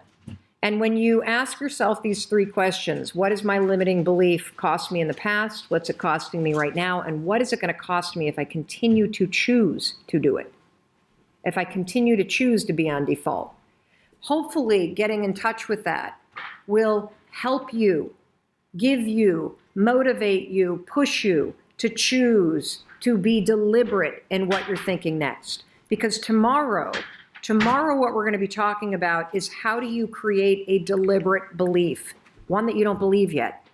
We're going to teach you how to think this, not that. Because it's essential that you have something to go to for when you catch yourself going to that default. So trust me when I tell you, tomorrow we are going to take you from the, oh my God, I need to stop doing this, and into the mode of, okay, I got this. I can think this, not that. Today, what we're going to be talking about is we're going to be talking about the powerful connection between your mindset and your morning routine. And I'm going to give you an assignment at the end of this training. Tomorrow, we're going to build on this. So this entire week, what we're going to be talking about are the components to your morning, because your mindset and having a powerful mindset and being deliberate about what you're going to think about and what you're not going to think about, it begins the moment you wake up. And believe it or not, how you wake up, not when, but how you wake up, and the first few things that you do in the morning will dictate your mood for the rest of the day, which based on science is going to impact your productivity, and it's going to impact how you feel about your life. And it will also impact your mindset for the rest of the day. And that's why now that we've done in days 1, 2, 3, 4, and 5, we've done foundational training. You've learned a tremendous amount about how your brain works, about your default network, about how to be a deliberate thinker. You've spotted your limiting beliefs. You've learned how to think this, not that. You've started the skill and the practice of the skill. Remember, it's a process, not an event, to be a positive thinker.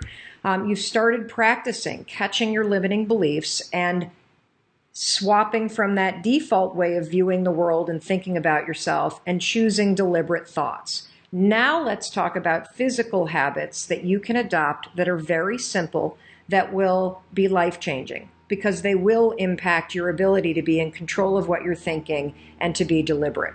And that begins with how you wake up. So let me talk about the morning. You can think about your morning routine and whether or not you even have one in the exact same way that we think about the brain. You're either defaulting to something that you've always done that may no longer serve you, or you're getting deliberate and choosing to do something that's more positive and powerful because you deserve it.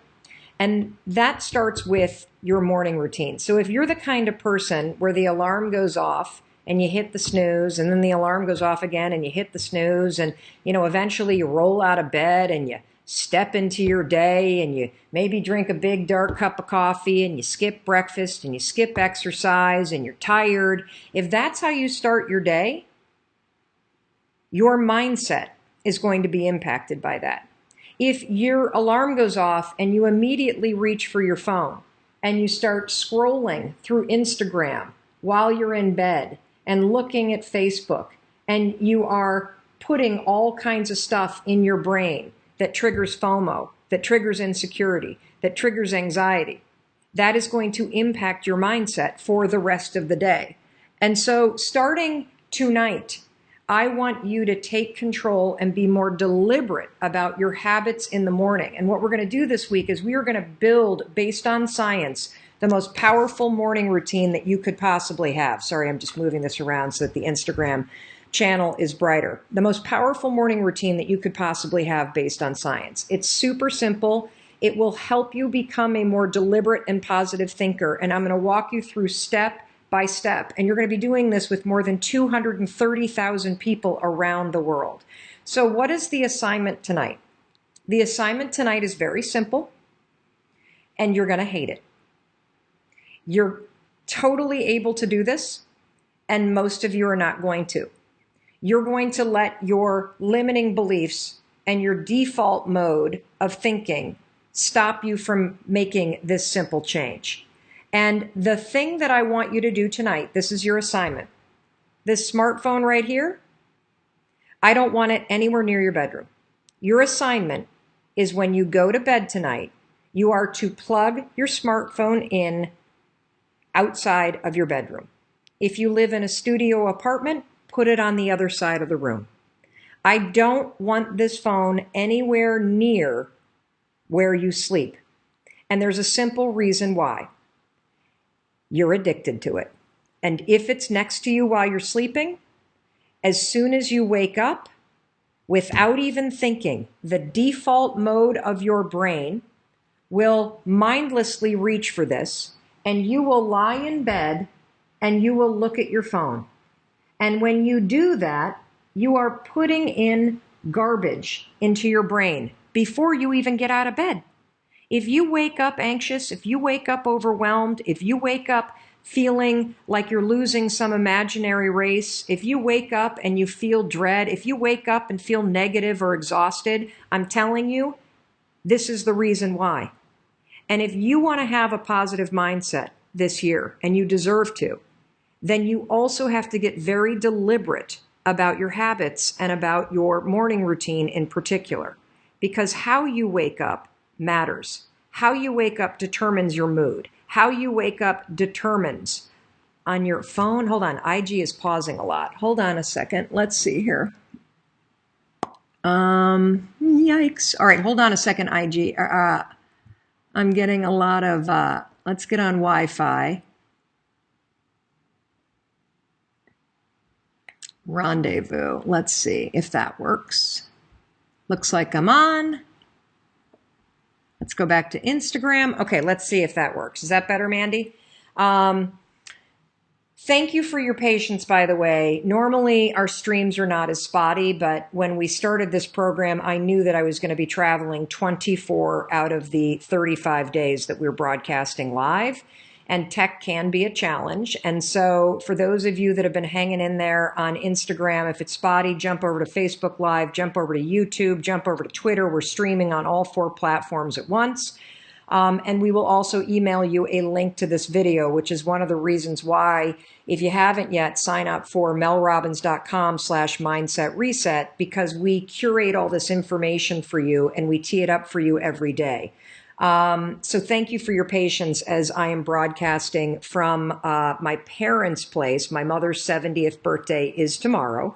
And for those of you that are just tuning in because the stream has been dicey, we're talking about the powerful connection between your mindset and your morning routine. In fact, I would say it's not even powerful, it's critical.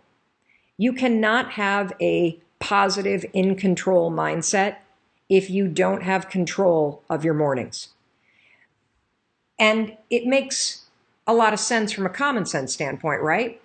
If you wake up and you're behind the ball, and if you wake up and you've got your phone in your face and you're not even out of bed yet, and you're looking at everybody's perfect life on Facebook and on Instagram and on Twitter, or you're reading the news and getting stressed out, you're absolutely, positively not going to start your day off right. So the assignment that I have for you is a very simple one, and it's one that you're going to be tempted to ignore.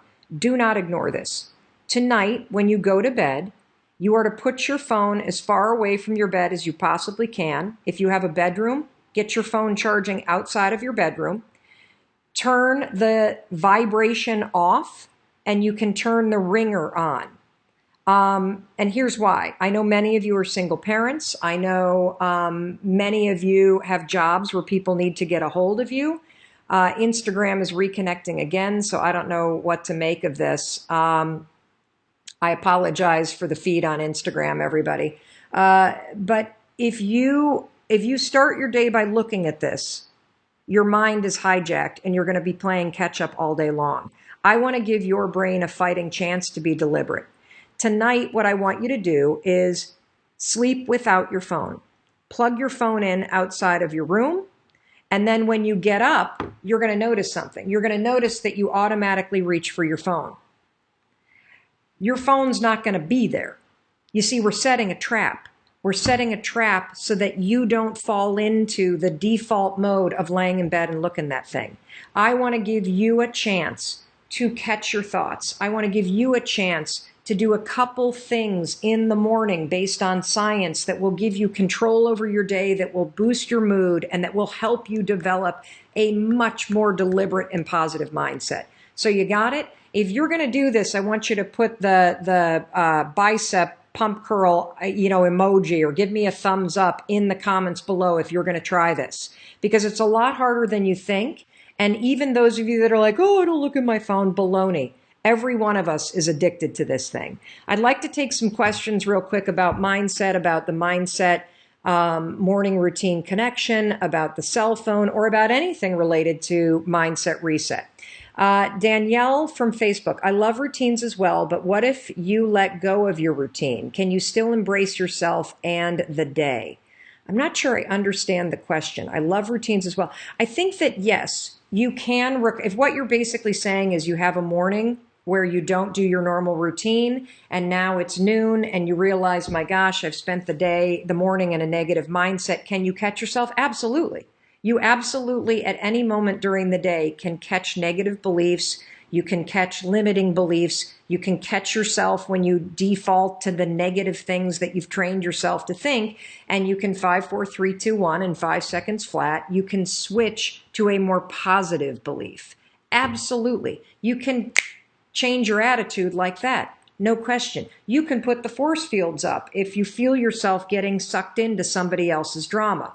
What I'm trying to tell you is that while that's possible, and while you should do that all day, particularly as you are practicing the skill of having a positive mind, I am here to tell you, based on personal experience, that when you start to own your morning, and when you start to take your morning routine seriously as a habit that you develop that contributes to your mindset and your happiness and your sense of control, it will change your life.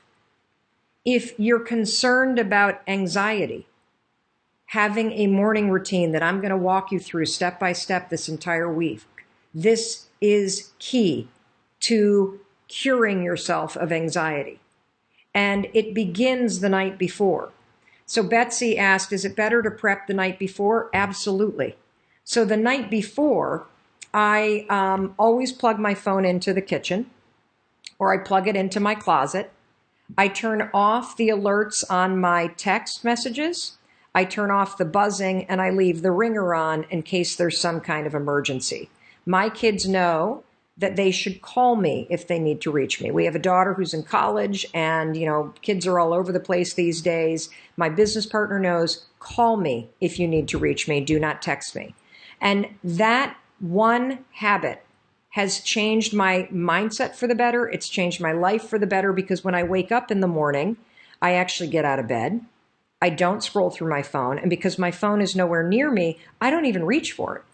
I spend the first 30 minutes to an hour of my day before I even look at my phone, and it has been a game changer, both in my ability to cure my anxiety and in my ability to be deliberate about what I want, A, to be thinking about, and B, what I want to be focused on for this day. Tatiana on Instagram, I switch my phone to airplane mode or turn it off completely for the night. Is this okay or the equivalent? It's definitely okay, but I don't want it near your bed, because I don't even want you tempted to reach for this thing and to start scrolling through it. We live in a moment of time, here comes my father, where we need to have major boundaries with our phone. This right here, it's supposed to be a tool, but we have become the tool. Advertisers know that they can make money on your attention. So when you look at this, whether you're looking at your email or you're looking at Facebook or you're looking at social media, you are giving the world your most precious commodity, which is your attention. And so you're going to hear me hammer the fact that boundaries with this, essential for your mindset, essential for your happiness, essential for your success. Vicky from Twitter, why is morning routine so important? What 2 to 3 items should be a part of it? Why is the morning routine so important? Couple things. How you wake up has a scientifically proven impact on your ability to focus, on your happiness, and on your productivity all day. This is not something I've made up. This is well-established research. And I'm going to be explaining it to you in bite-sized pieces all week long. And so to preview it, we're going to be talking about this tomorrow morning. The 2 to 3 pieces of it are, for me, I wake up when the alarm goes off, and I'm going to explain the science why the snooze alarm is horrendous for your productivity. It actually impacts the way that your brain functions when you do it. We'll explain that in a training this week. I then get up, and for the first couple minutes of the day, I plan my day, and I have a particular process that I go through that leverages something from Harvard Business School called the progress principle. I have a mindfulness practice. That could be anything that you want. It could be gratitude journaling. It could be meditation. It could be 5 slow, deep breaths. It could be taking your dog outside for a walk. And then on mornings when I can, I have a micro exercise practice where I do planks for 5 minutes, or I do something to get my blood pumping on the mornings that I can. I do all that before I ever even look at my phone, because I put myself and my mindset first deliberately before I ever allow the world access to my mind. You do not want anybody to have access to what's going on up here until you've gotten deliberate about what you're thinking about first. So that's a preview, but I'm going to, as I promised, this was going to be bite-sized stuff. If you've already watched the first 10 minutes of this, you got the training for today, which is the powerful connection between your mindset and your morning routine. And your morning routine begins the night before when you plug your phone outside of your bedroom and you go to bed without your phone anywhere near you. The other reason why that's important is we know based on research that the blue light on these things impacts your ability to fall into a deep sleep. Sleep is essential for you to have a healthy mindset. And also when you wake up, if this is next to you, 87% of adults sleep with their phones or next to their phones. And 33% of adults check email in the middle of the night.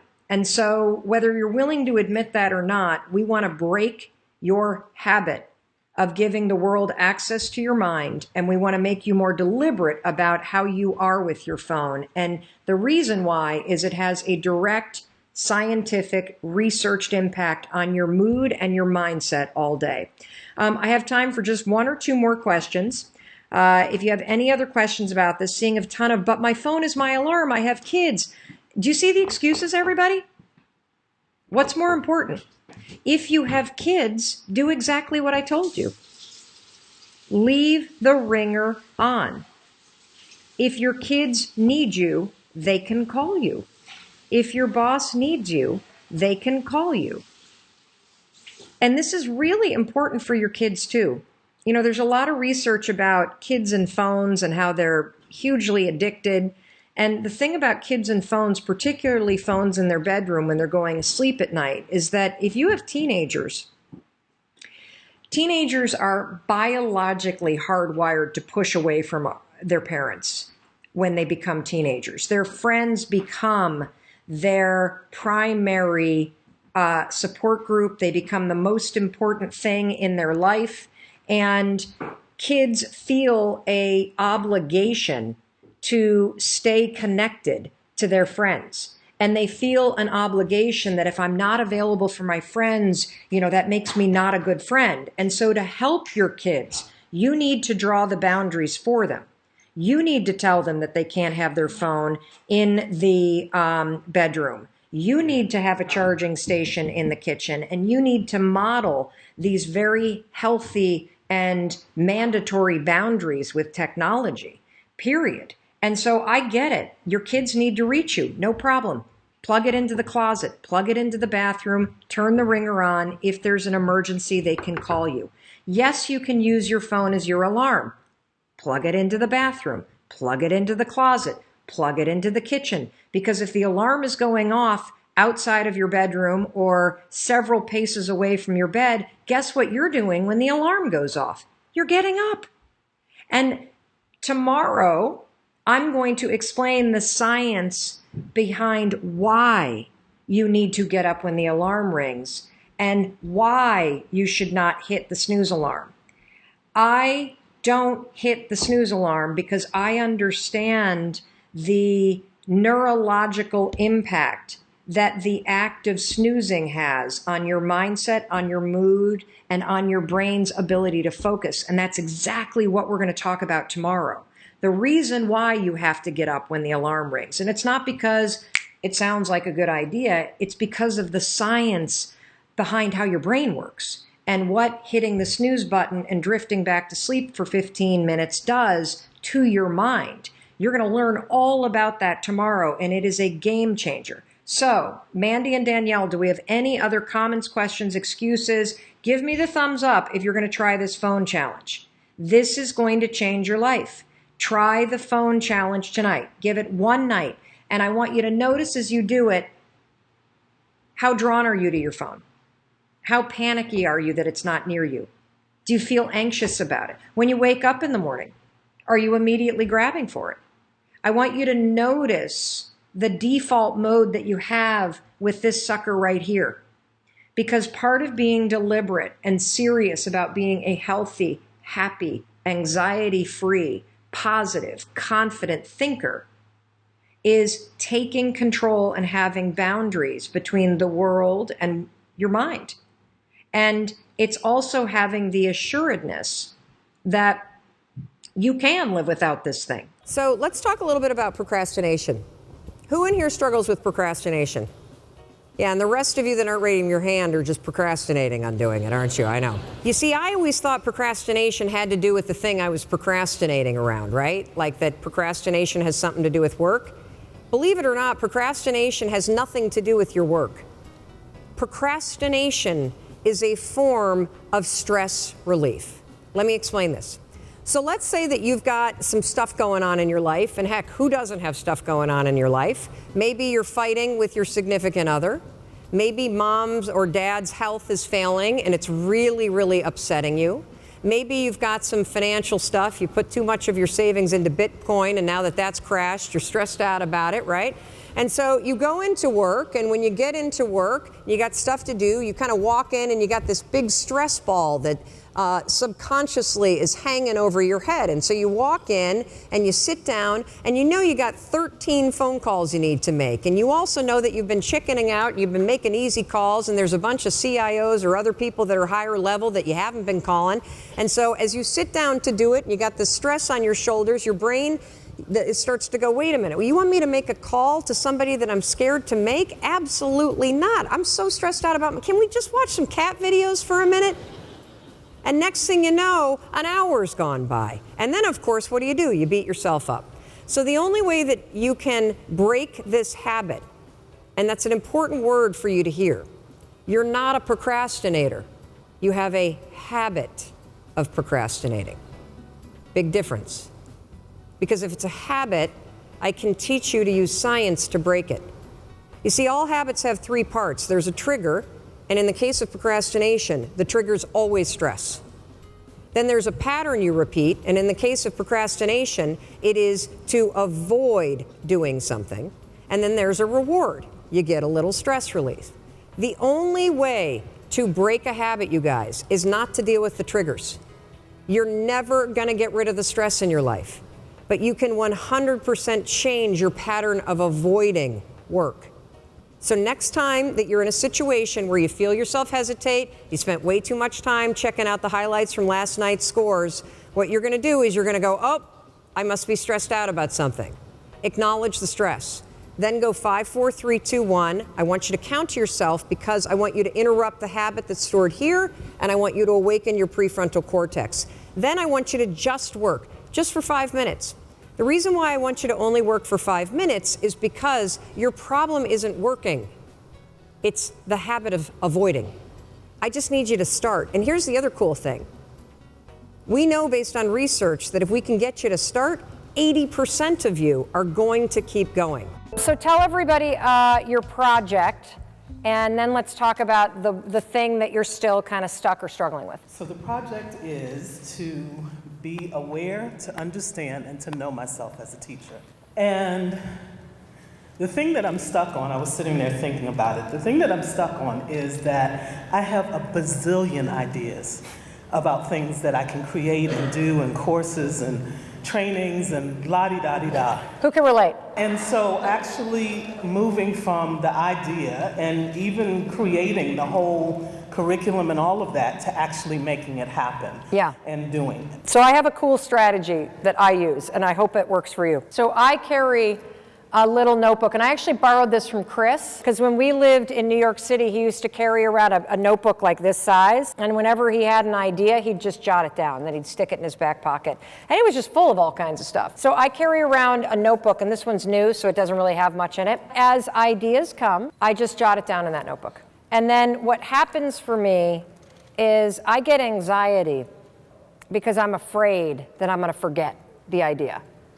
Then that anxiety makes me get distracted and unfocused and overwhelmed. And so I think if you were to have a little notebook on you at all times, and when those creative juices and those impulses go, that you jot them down, that's going to remove one layer of the overwhelm.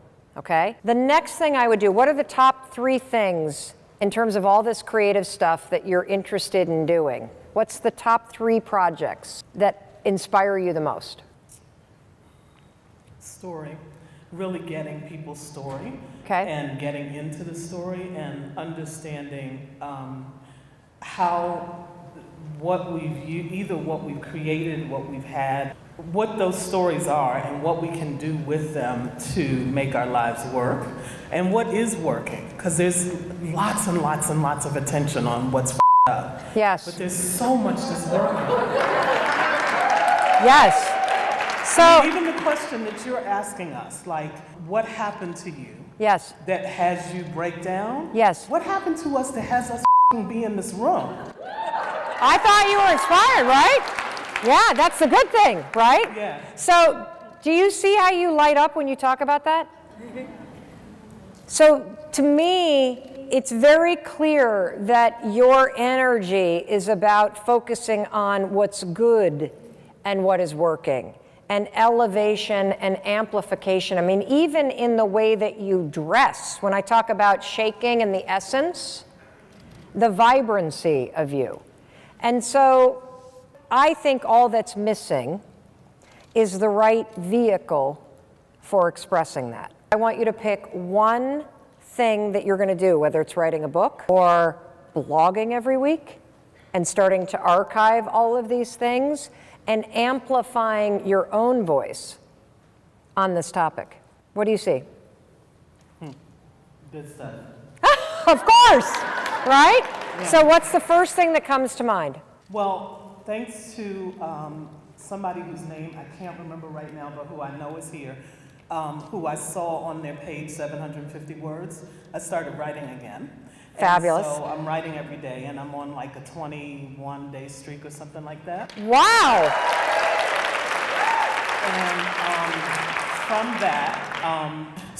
from that, that's how Sacred Musings, which is a series of writings that I've done, was born, was from the 750 Words Project. Wow. And so it's coming again, and it's, yeah. See, to me, you are the voice. The project isn't about anything or anyone else. Right. It's about your voice. Right.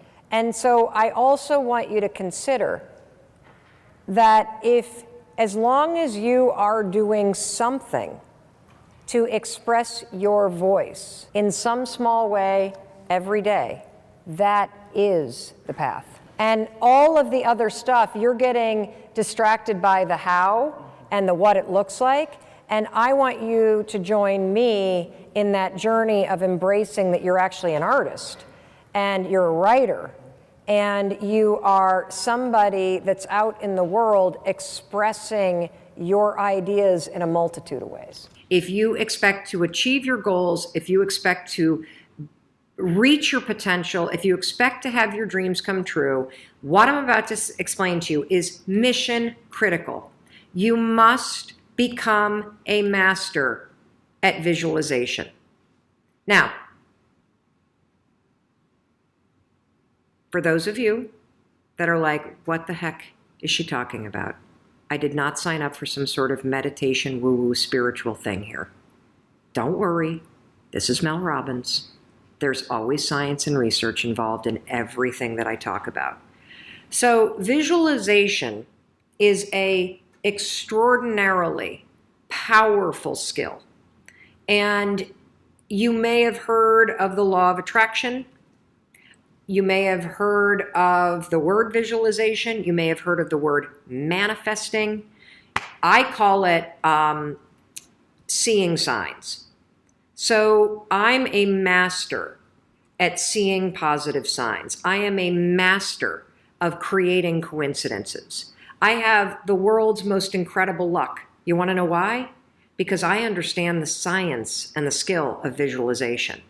I know that your brain, it is a gigantic detective machine. Your brain is a filter. Your brain is constantly looking for evidence. And that's good news. It's good news when you know how to use it to your advantage. Let me explain.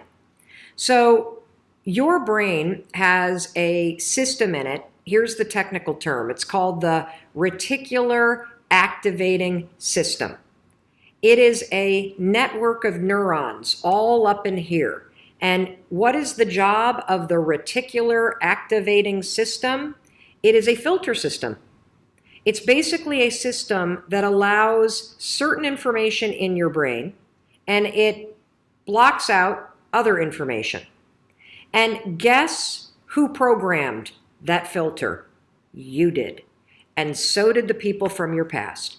And so if you constantly feel like you're unlovable, guess what? Your reticular activating system is going through the day and it is going to point out every single piece of evidence that confirms that negative belief that you have. If you think that people don't like you at work, the reticular activating system, the filter, it is literally going to be looking for evidence to confirm that belief all day long. This is one of the reasons why we have such a problem with politics in this country. This is why there's something called a confirmation bias. Confirmation bias means your mind loves to read things that you agree with, because reading things that you agree with confirms your filter.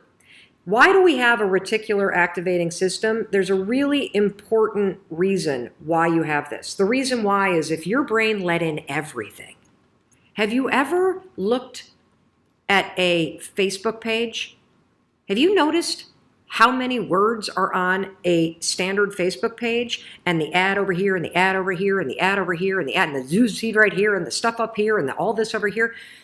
If your brain took in everything at equal value, your head would literally explode off your shoulders. Your brain would melt down.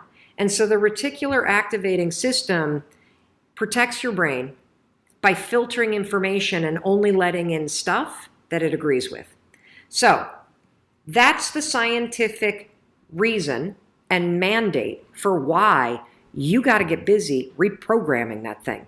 Because if you live like I have lived for a very long time, one of the beliefs that I had, and we're going to be talking about this a lot this month, one of the beliefs that I had for a very long time is that I was a bad person, that I was not lovable, that I did not deserve to be a good person, that people didn't think I was a good person. And consequently, that led me to do a lot of hurtful things to myself. It led me to do a lot of hurtful things to people that I cared about. And it really damaged decades of my life. And I believed it. I believed it, and it drove my actions, and I saw evidence everywhere. If you're going to do a mindset reset, you've got to change what you believe about yourself. And so for those of you that had a very negative assessment of 2018 and you're feeling down about your goals already as you look at 2019, you have a very negative belief system about yourself. And that's going to stop right now, because now we're going to talk about visualization and how you use it in order to start to reprogram the reticular activating system in your brain so that your brain starts to spot opportunity. Your brain starts to spot evidence that things are working out. Your brain starts to spot coincidences so you can build momentum. And it begins with visualization. So as you take your goals, right? So you've written down all these goals, right, for 2019. I want you to go to each one, and I want you to do a visualization exercise. And here's how you're going to do it based on science, because there's a particular way you have to do this based on science, okay? It's a 2-step method. So let's take self-worth, because we had a question about self-worth. If your goal is to improve your self-worth, I want you to visualize what your life looks like and how you're going to feel about yourself when your self-worth has improved. Here's how you're going to do it. So there's 2 things that you have to do when it comes to visualization. You have to close your eyes. Truly, I know it sounds stupid, but I want you to close your eyes, and I want you to, in your mind, have a specific picture of what it looks like in your life when your self-worth has improved. You're going to see yourself speaking up at work. You're going to see yourself talking more about your business. You're going to see yourself leaving bad relationships. You're going to see yourself defining boundaries. You're going to see yourself going to the gym. You're going to see yourself taking care of yourself. And when you start to visualize the image of that, I want you to consciously, this is step 2, consciously think of the positive emotions that you're going to feel. I'm going to feel happy. I'm going to feel proud. I'm going to stand taller. I'm going to be so grateful that I made this change. Marrying the specific picture. Oh, there I am. There I am. I'm at work and I'm raising my hand. Amazing. I'm sharing my idea. There I am. I'm getting a promotion. There I am asking for a raise. There I am. I've just signed up another customer to my business. There I am. I've gone back to school. I feel so good about myself. When you do that, here's what's actually happening in your brain. This is the cool science part. You are training your brain to have a totally different filter. You see, your brain, my brain, it doesn't know the difference between something that actually happened to you, like the F you got in your test in 10th grade, and the things you imagine that are happening to you. Let me say that again. Your brain doesn't know the difference between the bad things that actually happened to you, the real memories that you have, and an imagined memory that you're creating. Your brain will experience you visualizing going to the gym, you visualizing how happy you feel when you do, you visualizing asking for that raise and getting it and how proud you're going to feel. Your brain, when you visualize in the way that I'm teaching you to, it encodes it as a real memory. And that's important because when you encode it as a real memory, it changes the filter system, that reticular activating system. And here's what we know based on research. The more you visualize things, number 1, the greater your confidence is going to be, the greater security you're going to have about it. And here's the really cool thing. The more you do this with your goals, you wake up every day and you just visualize. It takes 30 freaking seconds, for crying out loud. You visualize having a great day at school. You visualize curing your panic and how proud you're going to be. What studies suggest and have proven is that simply visualizing yourself doing things actually develops the skill and helps you improve the skills, just as if you were actually doing it. And so there's proof based on research that visualization helps you build skills. And then finally, the other thing that's really important about this is that the more that you do this, what we know based on research is that the reason why you start to believe what you think is because you are reprogramming your brain. You are changing the network of neurons that act as a filter. And so the more that you actually believe in yourself and you start thinking and visualizing yourself speaking up, the more confident you're going to become, the more skills that you're building, and you're actually going to do it. And then instead of looking for all the reasons when you're sitting in a meeting to not speak up, you're going to just speak up because you're going to have changed the filter. You're going to look for opportunities. This is how it works. This is why this is so incredibly important. Here's why I'm doing this, because I know the single thing that's holding you back is how you think. You have the ability to set goals. You have the ability to take the actions that change your life. You have the ability to have the conversations that scare the hell out of you. You have the ability to end relationships. You have the ability to write a book. You have the ability to do a Google search. You have the ability to change anything you want. But the only reason why you don't is because your mindset blows. And so day one, I want you to go through all the goals that you set. And I want you every single day throughout the next 30 days, you are going to spend 30 seconds. Your dreams deserve 30 seconds, don't you think? You're going to close your eyes and you're going to visualize, what does it look like in your life when you have achieved your monetary goals this year?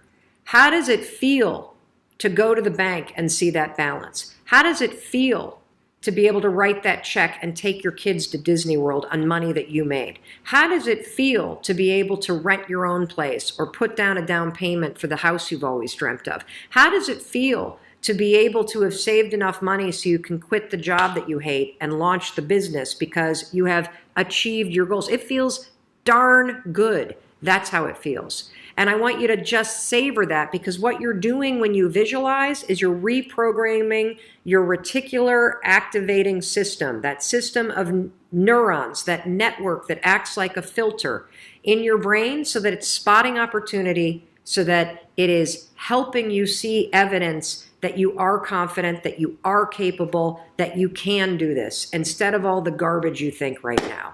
One of the things that I learned in researching the book, The High Five Habit, which was freaking news to me, Chase, but once you have somebody unpack it, you're like, oh shit. Well, that makes a lot of sense. It is research from a woman who was at UCLA for a long time, one of the leading neuroscientists in the world. She studies the brain and what it takes for the brain to learn, to change, to create. And one of the things that she discovered is the connection between your nervous system and your brain's ability to function as it's designed. And to just really dumb it down, mostly for myself, this is how I've boiled down what she talks about. So your nervous system trumps your brain. And when you are in a state of stress or anxiety or uncertainty, and your nervous system gets locked into a fight or flight response, which is what everybody is in. There's no way. I mean, your wife may not be there because she is a expert in meditation. She's a practitioner. So she has daily practices that help her flip off what's called the sympathetic nervous system, which is your fight or flight, anxiety, on edge. Oh, fuck, how am I paying the bills? What's happening in politics? Gas prices are now crazy. When are we getting off Zoom? Are the kids going back to school? Do I have to wear a mask? Do I need a booster? Like all of that shit that you're processing that makes your nervous system fire up like alarm, alarm, alarm. That's your sympathetic nervous system. If you don't switch that sucker off and flip on the other nervous system, you got two nervous systems, sympathetic, parasympathetic. Parasympathetic is your resting nervous system. It's your grounded, calm. It's the nervous system that's in play when you're in flow, being creative.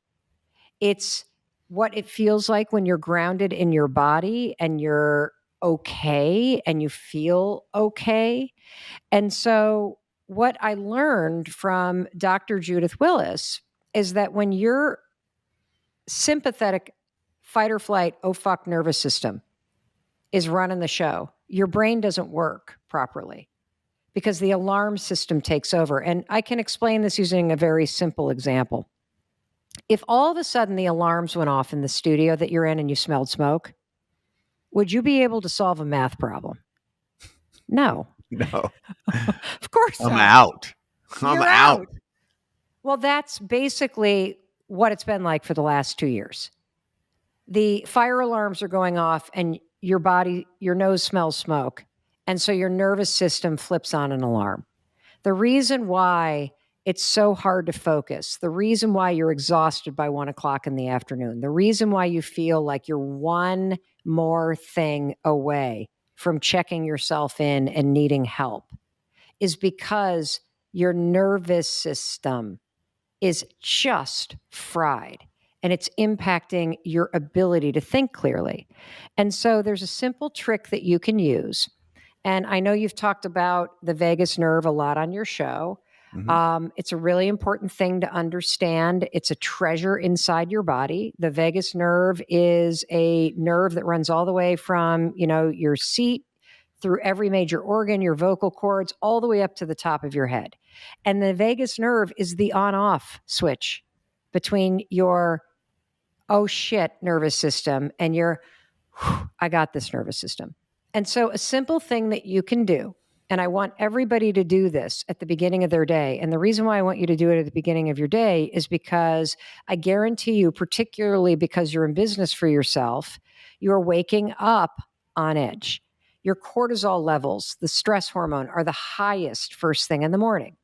And so when you wake up and you're already on edge, feeling like, oh my God, how am I going to get through the day? How am I going to pay my bills? You're rattled, you're thinking, you're worried, your cortisol levels are high. That means your, oh shit, nervous system, your alarm system is already ringing. So we got to flip the switch and turn off the alarm before you start your day so that your brain can focus and work for you. So the way you're going to do this, I call this high-fiving your heart. We're going to press in the center of your body, and that's going to kind of right by your heart, it's going to press on your vagus nerve.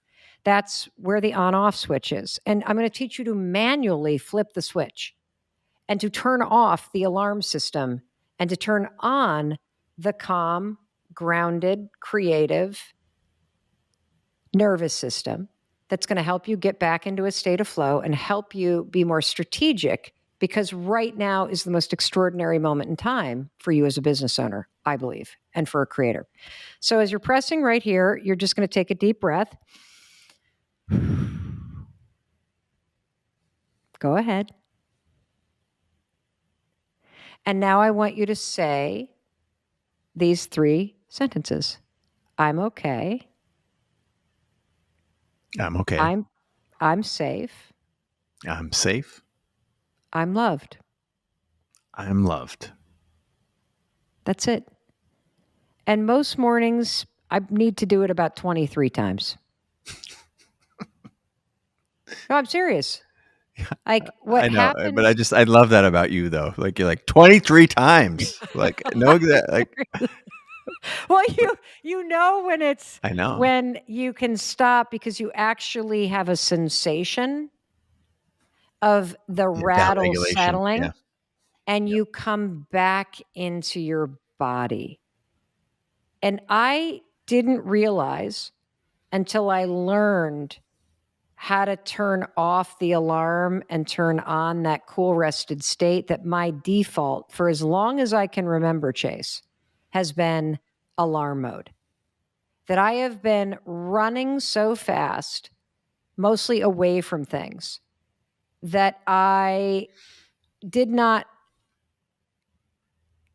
comprehend just how dysregulated my nervous system was.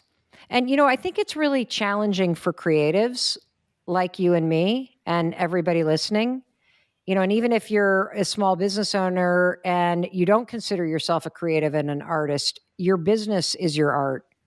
And as a, small business owner, you're creating something. I didn't slowing down is terrifying when you're creative because there can be this manic, stressed out energy that's part of the creative process. And so it was very foreign to me during the pandemic to not be able to run somewhere. I mean, I literally could not go to get a cup of coffee or go to catch a flight or run to Target to run an errand, which I didn't realize was how I was kind of managing all of this dysregulated kind of survival mode energy. But learning how to stand in that frenzy, put my hands on my heart and bring myself back into my body so that I could leverage the intense and incredible power of my brain and be strategic instead of reactive and be confident instead of like chaotic, it's been life-changing. And so I believe that, look, will putting your hands on your heart take away your problems? No, it won't change the circumstances you're dealing with. But what it does is it changes you from the inside out and changes your ability to be calm and to be confident and to be clear-minded and intentional about how you face those things. And that changes everything. Everything, because shit happens. Shit's going to happen. And it's not that we aim to prevent things from happening, but we take control of our response to those things, right? Whether this is stoicism or neurology or psychology, all of those things align to say that how we respond is the measure of greatness, right? That is how we become our best self. And or sanity. I give you an example, Chase. We've been wrapping up kind of like this big book tour to the extent you can do one in these times. And I went over to London and we had an incredible, tour over in London, and I took my daughter with me, and it was time to come home. And the regulations for getting any kind of international travel, at least right now, at the time that we are filming this, are mind-blowingly complicated. And they're changing in real time. And some involve printouts and others involve apps. And so I found myself at 4:30 in the morning at the airport 2 days ago with my daughter, and we didn't have the right paperwork. And as soon as we learned we don't have the right paperwork, as soon as you start to entertain, I'm not getting out of this country. As soon as you learn that, oh my God, am I going to have to quarantine here for 14 days? Then can I get back in the country? And that whole thing happens when you allow the stress of your life or the stress of a moment or the uncertainty of something or the fear that you feel to all of a sudden surge through your body. You will not be able to solve the problems you're facing. And so literally at 4:30 in the morning at Heathrow, I got my hands on my heart as I'm huffing and puffing because I didn't download the app and I can't get back home and I don't want to stay here for another 14 days. And my daughter I'm okay.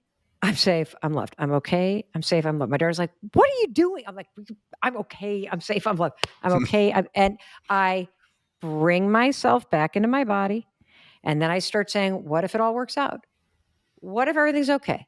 What if I figure this out? And I use the tools to come back into the moment, Chase, so that I can focus on what I need to do. And I'm telling you, if you're a small business owner and you are rattled and you are living with sustained stress, it's hand-to-hand combat with yourself in order to fight against the way that your body, your nervous system, your emotions can hijack you, and you can get control. And the more you use the tools that we're going to talk about, the faster and better you'll become at it. Here's the other thing about a mindset reset. We're not turning you into somebody who's perfect. We're turning you into somebody who has perfected the ability to catch yourself when your thoughts start to go negative, and to switch into being deliberate so that you can become a problem solver. Because there are worrying, as you've learned in this course, that is productive. And that's the kind of worrying that propels you to take action to solve a problem. And then there's the worrying that's just destructive as hell that keeps you trapped upstairs thinking poisonous stuff and feeling miserable.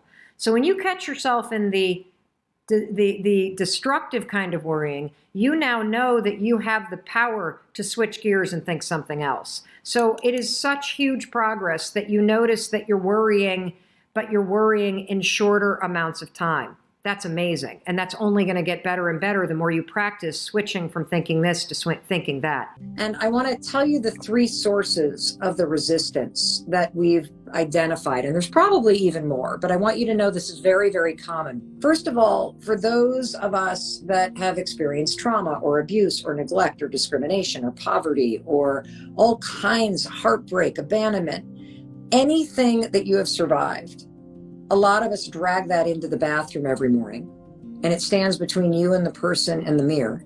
And you see it as evidence that the person you're staring at, if you'll even look at them, is damaged or unworthy or whatever you say, unlovable.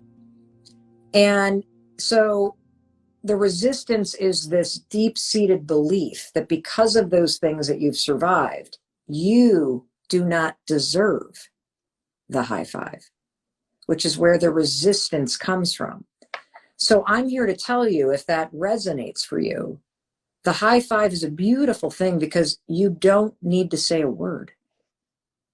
You can feel all that resistance. That's okay. Because the physical gesture and the programming in your mind do all the work for you.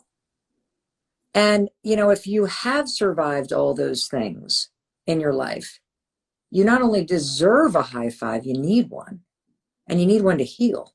Because, you know, if you can think about the times where you have given or received a high five, Dr. Nicole, what does the gesture communicate whenever you give it to somebody?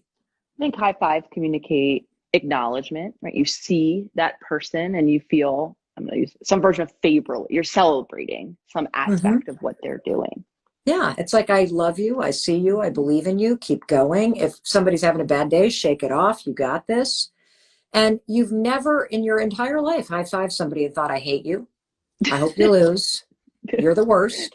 You can't do it. Like, so if you can stand there and say that person in the mirror is unlovable, but the second that you raise your hand to high five yourself, your brain takes over, and so does your nervous system, because they know what a high five means. So it is impossible. Try it.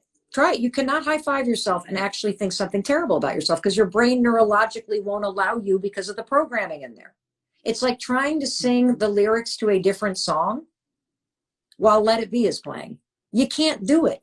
You know, it's in your mind. And so the more that you make this a daily practice, what ends up happening is you silence the critic, and the programming associated with the high five starts to marry with your own reflection.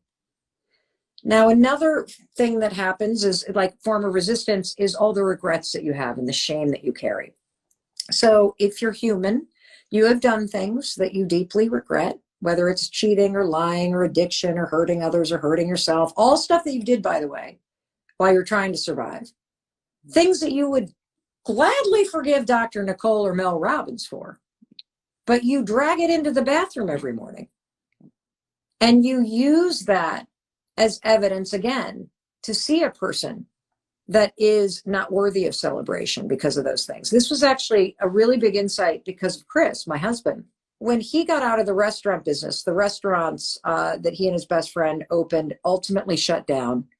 And it was interesting to watch that happen, because when they shut down, his business partner looked at the 7-year experience and was like, it's restaurants, you know, I'm really proud of what we did. We worked hard. We did a good job. Like, we were great employers. Like, we had a great product. Okay. You know, whatever. Did we return the profit? Nope. Let's move on. My husband couldn't do it. He could not do it. He had the classic experience of shame. The restaurant failed. I'm a failure. I did not know, Dr. Nicole, how deep of a hole he had fallen into because of the masks that he was wearing, hiding his depression, probably not even present to the fact that he was experiencing depression. And then, of course, once he started to realize that's what it was, feeling like there was something broken, he has for 7 years stood next to me at the bathroom sink and looked in the mirror and seen a human being who's a failure. And when I first started doing this, and I said to him, you know, I think you should try this, Chris. Like, this has some crazy impact on me. I think this might help bring the light back in. And he said, the high-fiving yourself is the stupidest thing I've ever heard. And as we unpacked what the stupid was, because I said, actually, Chris, I think the reason why you think it's stupid is because you don't think you deserve one. And that's the heart of the resistance, that you are standing in such profound judgment that you are refusing to give yourself the forgiveness and the acknowledgement and the support that you need to pivot and turn toward healing and moving your life in the direction you deserve to move it in. And what's great about the high five is you don't have to stand in front of the mirror and go, I'm great. You don't have to do that. And in fact, it wouldn't work because for years you've told yourself you're not. But the second, again, this is called neurobics. It's a whole field of neurological research. The second you apply that physical motion, your brain's programming takes over. It silences the beatdown and you go, this. And it doesn't mean, yeah. It actually is compassion. It says, I see you. Yeah, the last 7 years sucked, but I'm still here and I still love you and I still believe in you. It sends you into your day feeling like you have your own back. You know, the third form of resistance is what you and I know so well because we've talked about it a lot. And this is one that comes up for tons of people. And that is, unless you've done something that deserves the high five, like you've hit the weight, you are the size pants, your hair looks good, you have the money in the bank, you're driving the right car, you're dating the right person, you're doing the right thing, your mom's, like whatever it is, the thing outside of you, unless that's happening, you don't think you deserve something. And, you know, when you flip it and you realize, no, your life is a marathon and we don't stand along the edge of a walkathon and a marathon with our arms crossed and go, mile 7. Do you see the pace you're running? I'm not cheering for you till you get to the finish line. And even then, I'll see what your time looks like. No, we cheer for people, clap for them, high five them every step of the way. And that's what you need to be doing to propel yourself forward. Your favorite sports teams, they don't start a game by standing there, Dr. Nicole, I saw your last book. It really blew. You know, I don't know how this one's going to go. That's not how you start a game. You literally ground down in optimism. You ground down in partnership, in trust, in faith. And then you seal it with this positive, energizing gesture that aligns you on that commitment. You send yourself into your day that way. And the final piece of research that's really exciting, and I bet you'll be able to even go deeper on this, is Dr. Amen asked me, he said, so when you leave the bathroom, do you notice that you feel a little more energized? And I said, yeah, I'm assuming it's just because, you know, it's like, hey, you know, it's kind of cheesy. Is that what it is? And he said, no. He's like, Mel, no. He said, just what you said about emotion and energy. Our nervous systems are wired for vitality. They have celebratory energy encoded in them. And so there are all these gestures you've done forever, whether it's celebrating somebody scoring where you raise your hands or crossing the finish line or raise your hand to wave hello or raise your arms to hug somebody or raise your arms to high five. The reason why you feel your vitality come back is because your nervous system also recognizes the gesture. So you get dopamine, you get the positive programming, and you get this little boost of celebratory energy that comes through your system to lift you into the day. Today, what we're going to be talking about is we're going to be talking about the powerful connection between your mindset and your morning routine. And I'm going to give you an assignment at the end of this training. Tomorrow, we're going to build on this. So this entire week, what we're going to be talking about are the components to your morning, because your mindset and having a powerful mindset and being deliberate about what you're going to think about and what you're not going to think about, it begins the moment you wake up. And believe it or not, how you wake up, not when, but how you wake up, and the first few things that you do in the morning will dictate your mood for the rest of the day, which based on science is going to impact your productivity and it's going to impact how you feel about your life.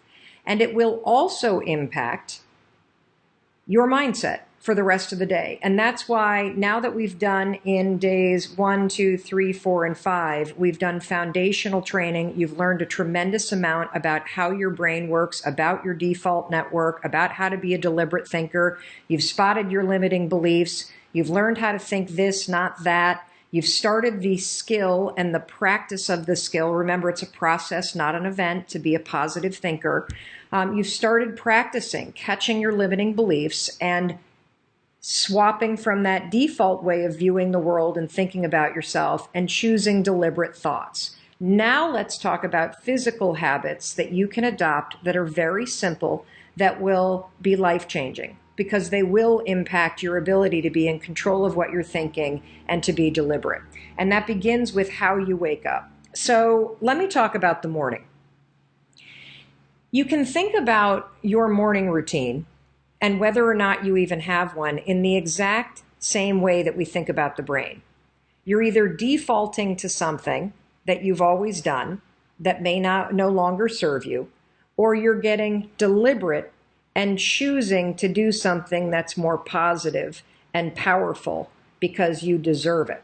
And that starts with your morning routine. So if you're the kind of person where the alarm goes off and you hit the snooze, and then the alarm goes off again and you hit the snooze, and eventually you roll out of bed and you step into your day and you maybe drink a big dark cup of coffee and you skip breakfast and you skip exercise and you're tired. If that's how you start your day, your mindset is going to be impacted by that.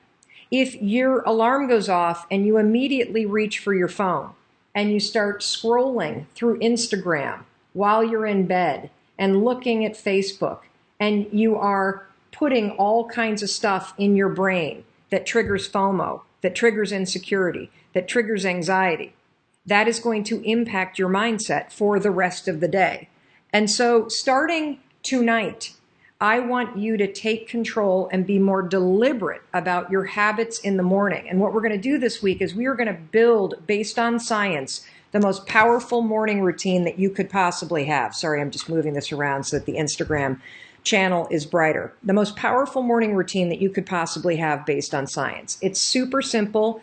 It will help you become a more deliberate and positive thinker. And I'm going to walk you through step by step. And you're going to be doing this with more than 230,000 people around the world. So what is the assignment tonight? The assignment tonight is very simple, and you're going to hate it. You're totally able to do this, and most of you are not going to. You're going to let your limiting beliefs and your default mode of thinking stop you from making this simple change. And the thing that I want you to do tonight, this is your assignment. This smartphone right here, I don't want it anywhere near your bedroom. Your assignment is when you go to bed tonight, you are to plug your smartphone in outside of your bedroom. If you live in a studio apartment, put it on the other side of the room. I don't want this phone anywhere near where you sleep. And there's a simple reason why. You're addicted to it. And if it's next to you while you're sleeping, as soon as you wake up, without even thinking, the default mode of your brain will mindlessly reach for this, and you will lie in bed and you will look at your phone. And when you do that, you are putting in garbage into your brain before you even get out of bed. If you wake up anxious, if you wake up overwhelmed, if you wake up feeling like you're losing some imaginary race, if you wake up and you feel dread, if you wake up and feel negative or exhausted, I'm telling you, this is the reason why. And if you want to have a positive mindset this year, and you deserve to, then you also have to get very deliberate about your habits and about your morning routine in particular, because how you wake up matters. How you wake up determines your mood. How you wake up determines on your phone. Hold on, IG is pausing a lot. Hold on a second. Let's see here. Yikes. All right, hold on a second, IG. I'm getting a lot of, let's get on Wi-Fi. Rendezvous. Let's see if that works. Looks like I'm on. Let's go back to Instagram. Okay, let's see if that works. Is that better, Mandy? Thank you for your patience, by the way. Normally, our streams are not as spotty, but when we started this program, I knew that I was going to be traveling 24 out of the 35 days that we're broadcasting live, and tech can be a challenge. And so for those of you that have been hanging in there on Instagram, if it's spotty, jump over to Facebook Live, jump over to YouTube, jump over to Twitter. We're streaming on all 4 platforms at once. And we will also email you a link to this video, which is one of the reasons why, if you haven't yet, sign up for melrobbins.com/mindset reset, because we curate all this information for you and we tee it up for you every day. So thank you for your patience as I am broadcasting from my parents' place. My mother's 70th birthday is tomorrow. And for those of you that are just tuning in because the stream has been dicey, we're talking about the powerful connection between your mindset and your morning routine. In fact, I would say it's not even powerful, it's critical. You cannot have a positive, in control mindset if you don't have control of your mornings. And it makes a lot of sense from a common sense standpoint, right? If you wake up and you're behind the ball, and if you wake up and you've got your phone in your face and you're not even out of bed yet, and you're looking at everybody's perfect life on Facebook and on Instagram and on Twitter, or you're reading the news and getting stressed out, you're absolutely, positively not going to start your day off right. So the assignment that I have for you is a very simple one, and it's one that you're going to be tempted to ignore. Do not ignore this. Tonight, when you go to bed, you are to put your phone as far away from your bed as you possibly can. If you have a bedroom, get your phone charging outside of your bedroom. Turn the vibration off, and you can turn the ringer on. And here's why. I know many of you are single parents. I know many of you have jobs where people need to get a hold of you. Instagram is reconnecting again, so I don't know what to make of this. I apologize for the feed on Instagram, everybody. But if you start your day by looking at this, your mind is hijacked and you're going to be playing catch up all day long. I want to give your brain a fighting chance to be deliberate. Tonight, what I want you to do is sleep without your phone. Plug your phone in outside of your room. And then when you get up, you're going to notice something. You're going to notice that you automatically reach for your phone. Your phone's not going to be there. You see, we're setting a trap. We're setting a trap so that you don't fall into the default mode of laying in bed and looking at that thing. I want to give you a chance to catch your thoughts. I want to give you a chance to do a couple things in the morning based on science that will give you control over your day, that will boost your mood, and that will help you develop a much more deliberate and positive mindset. So you got it? If you're going to do this, I want you to put the bicep pump curl, emoji, or give me a thumbs up in the comments below if you're going to try this, because it's a lot harder than you think. And even those of you that are like, oh, I don't look at my phone, baloney. Every one of us is addicted to this thing. I'd like to take some questions real quick about mindset, about the mindset morning routine connection, about the cell phone, or about anything related to mindset reset. Danielle from Facebook, I love routines as well, but what if you let go of your routine? Can you still embrace yourself and the day? I'm not sure I understand the question. I love routines as well. I think that yes, you can, if what you're basically saying is you have a morning where you don't do your normal routine and now it's noon and you realize, my gosh, I've spent the morning in a negative mindset. Can you catch yourself? Absolutely. You absolutely, at any moment during the day, can catch negative beliefs. You can catch limiting beliefs. You can catch yourself when you default to the negative things that you've trained yourself to think. And you can 5, 4, 3, 2, 1 in 5 seconds flat. You can switch to a more positive belief. Absolutely. You can change your attitude like that. No question. You can put the force fields up if you feel yourself getting sucked into somebody else's drama. What I'm trying to tell you is that while that's possible, and while you should do that all day, particularly as you are practicing the skill of having a positive mind, I am here to tell you, based on personal experience, that when you start to own your morning, and when you start to take your morning routine seriously as a habit that you develop that contributes to your mindset and your happiness and your sense of control, it will change your life.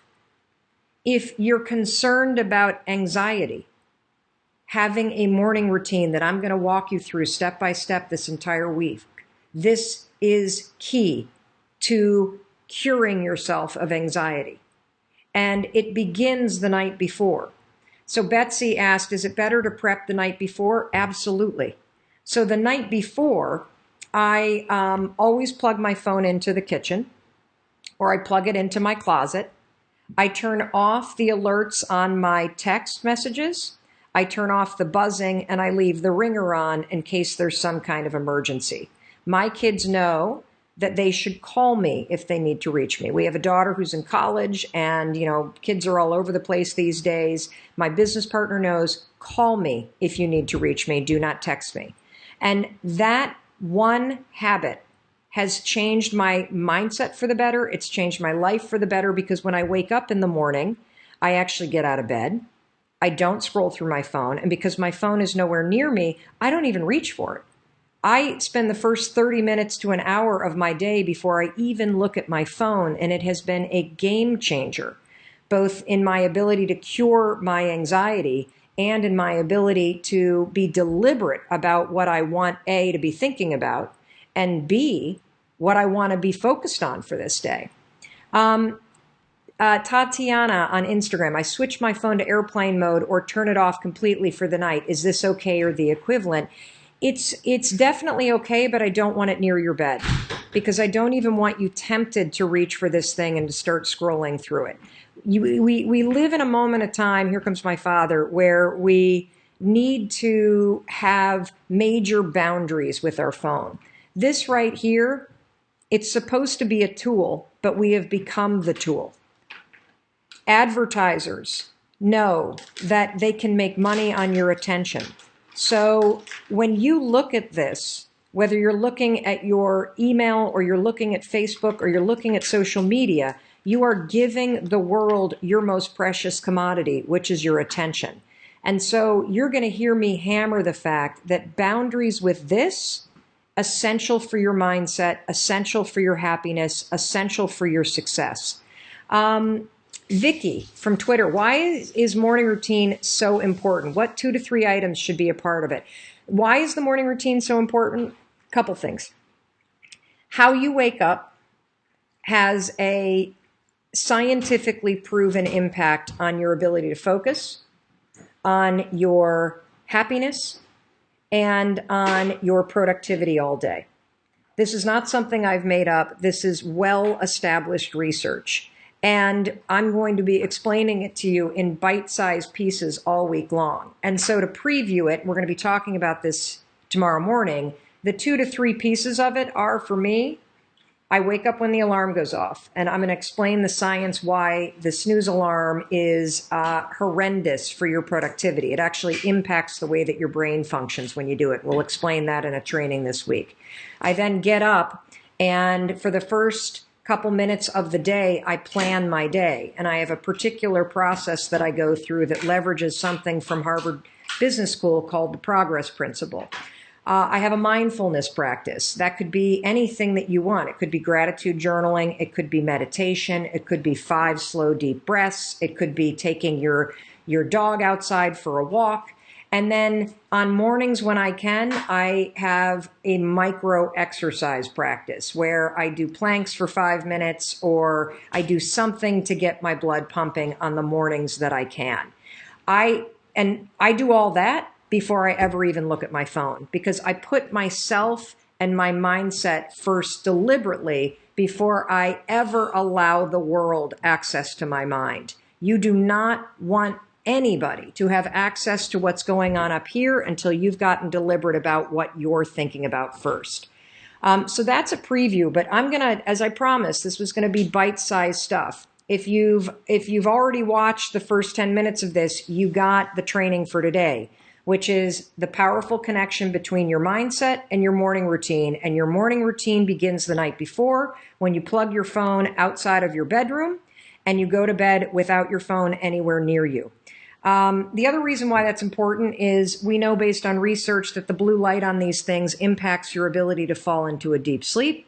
Sleep is essential for you to have a healthy mindset. And also when you wake up, if this is next to you, 87% of adults sleep with their phones or next to their phones. And 33% of adults check email in the middle of the night. And so whether you're willing to admit that or not, we want to break your habit of giving the world access to your mind, and we want to make you more deliberate about how you are with your phone. And the reason why is it has a direct scientific researched impact on your mood and your mindset all day. I have time for just one or two more questions. If you have any other questions about this, seeing a ton of, but my phone is my alarm, I have kids. Do you see the excuses, everybody? What's more important? If you have kids, do exactly what I told you. Leave the ringer on. If your kids need you, they can call you. If your boss needs you, they can call you. And this is really important for your kids too. You know, there's a lot of research about kids and phones and how they're hugely addicted. And the thing about kids and phones, particularly phones in their bedroom when they're going to sleep at night, is that if you have teenagers are biologically hardwired to push away from their parents when they become teenagers. Their friends become their primary support group. They become the most important thing in their life.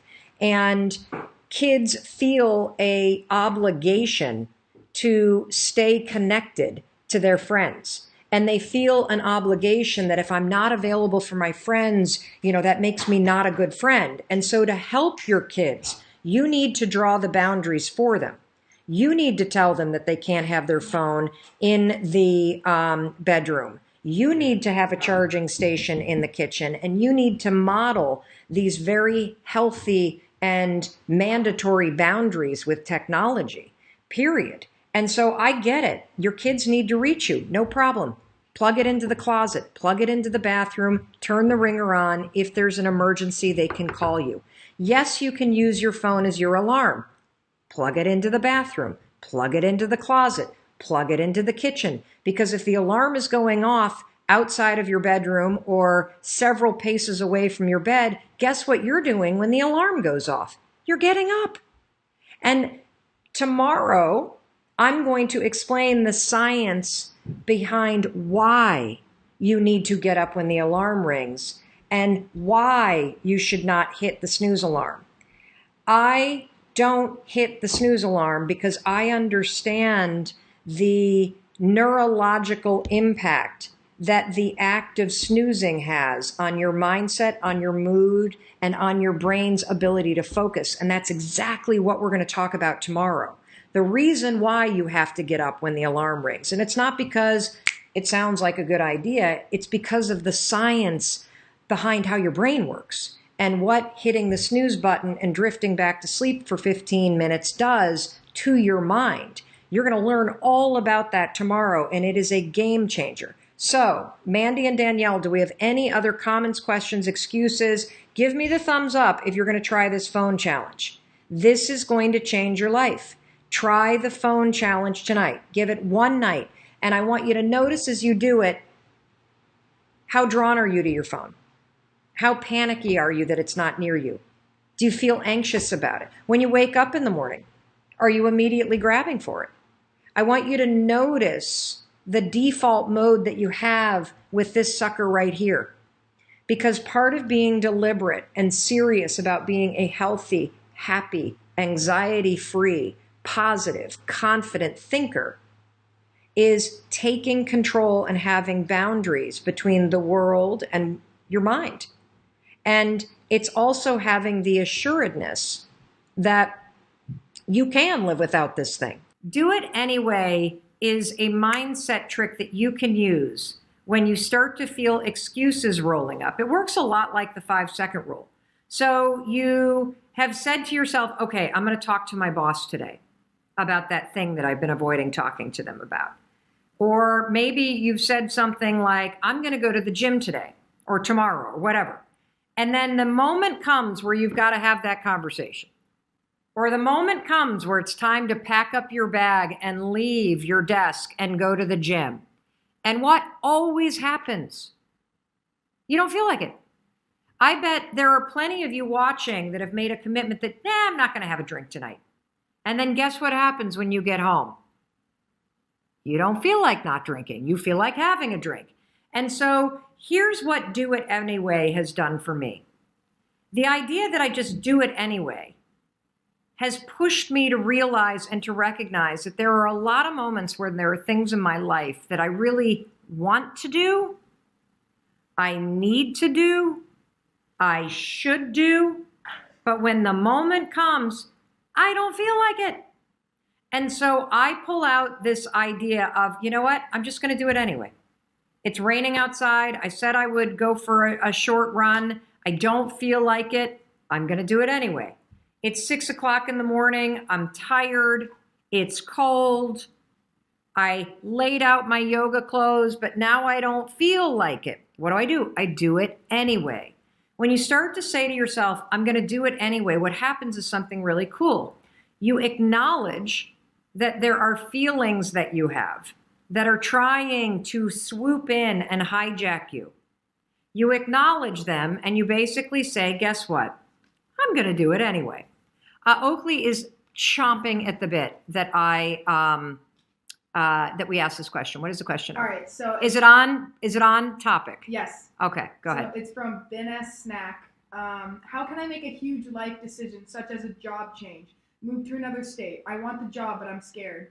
Oh, I love that. So the question is, great question, Oakley, and great question, Ben S. Snack.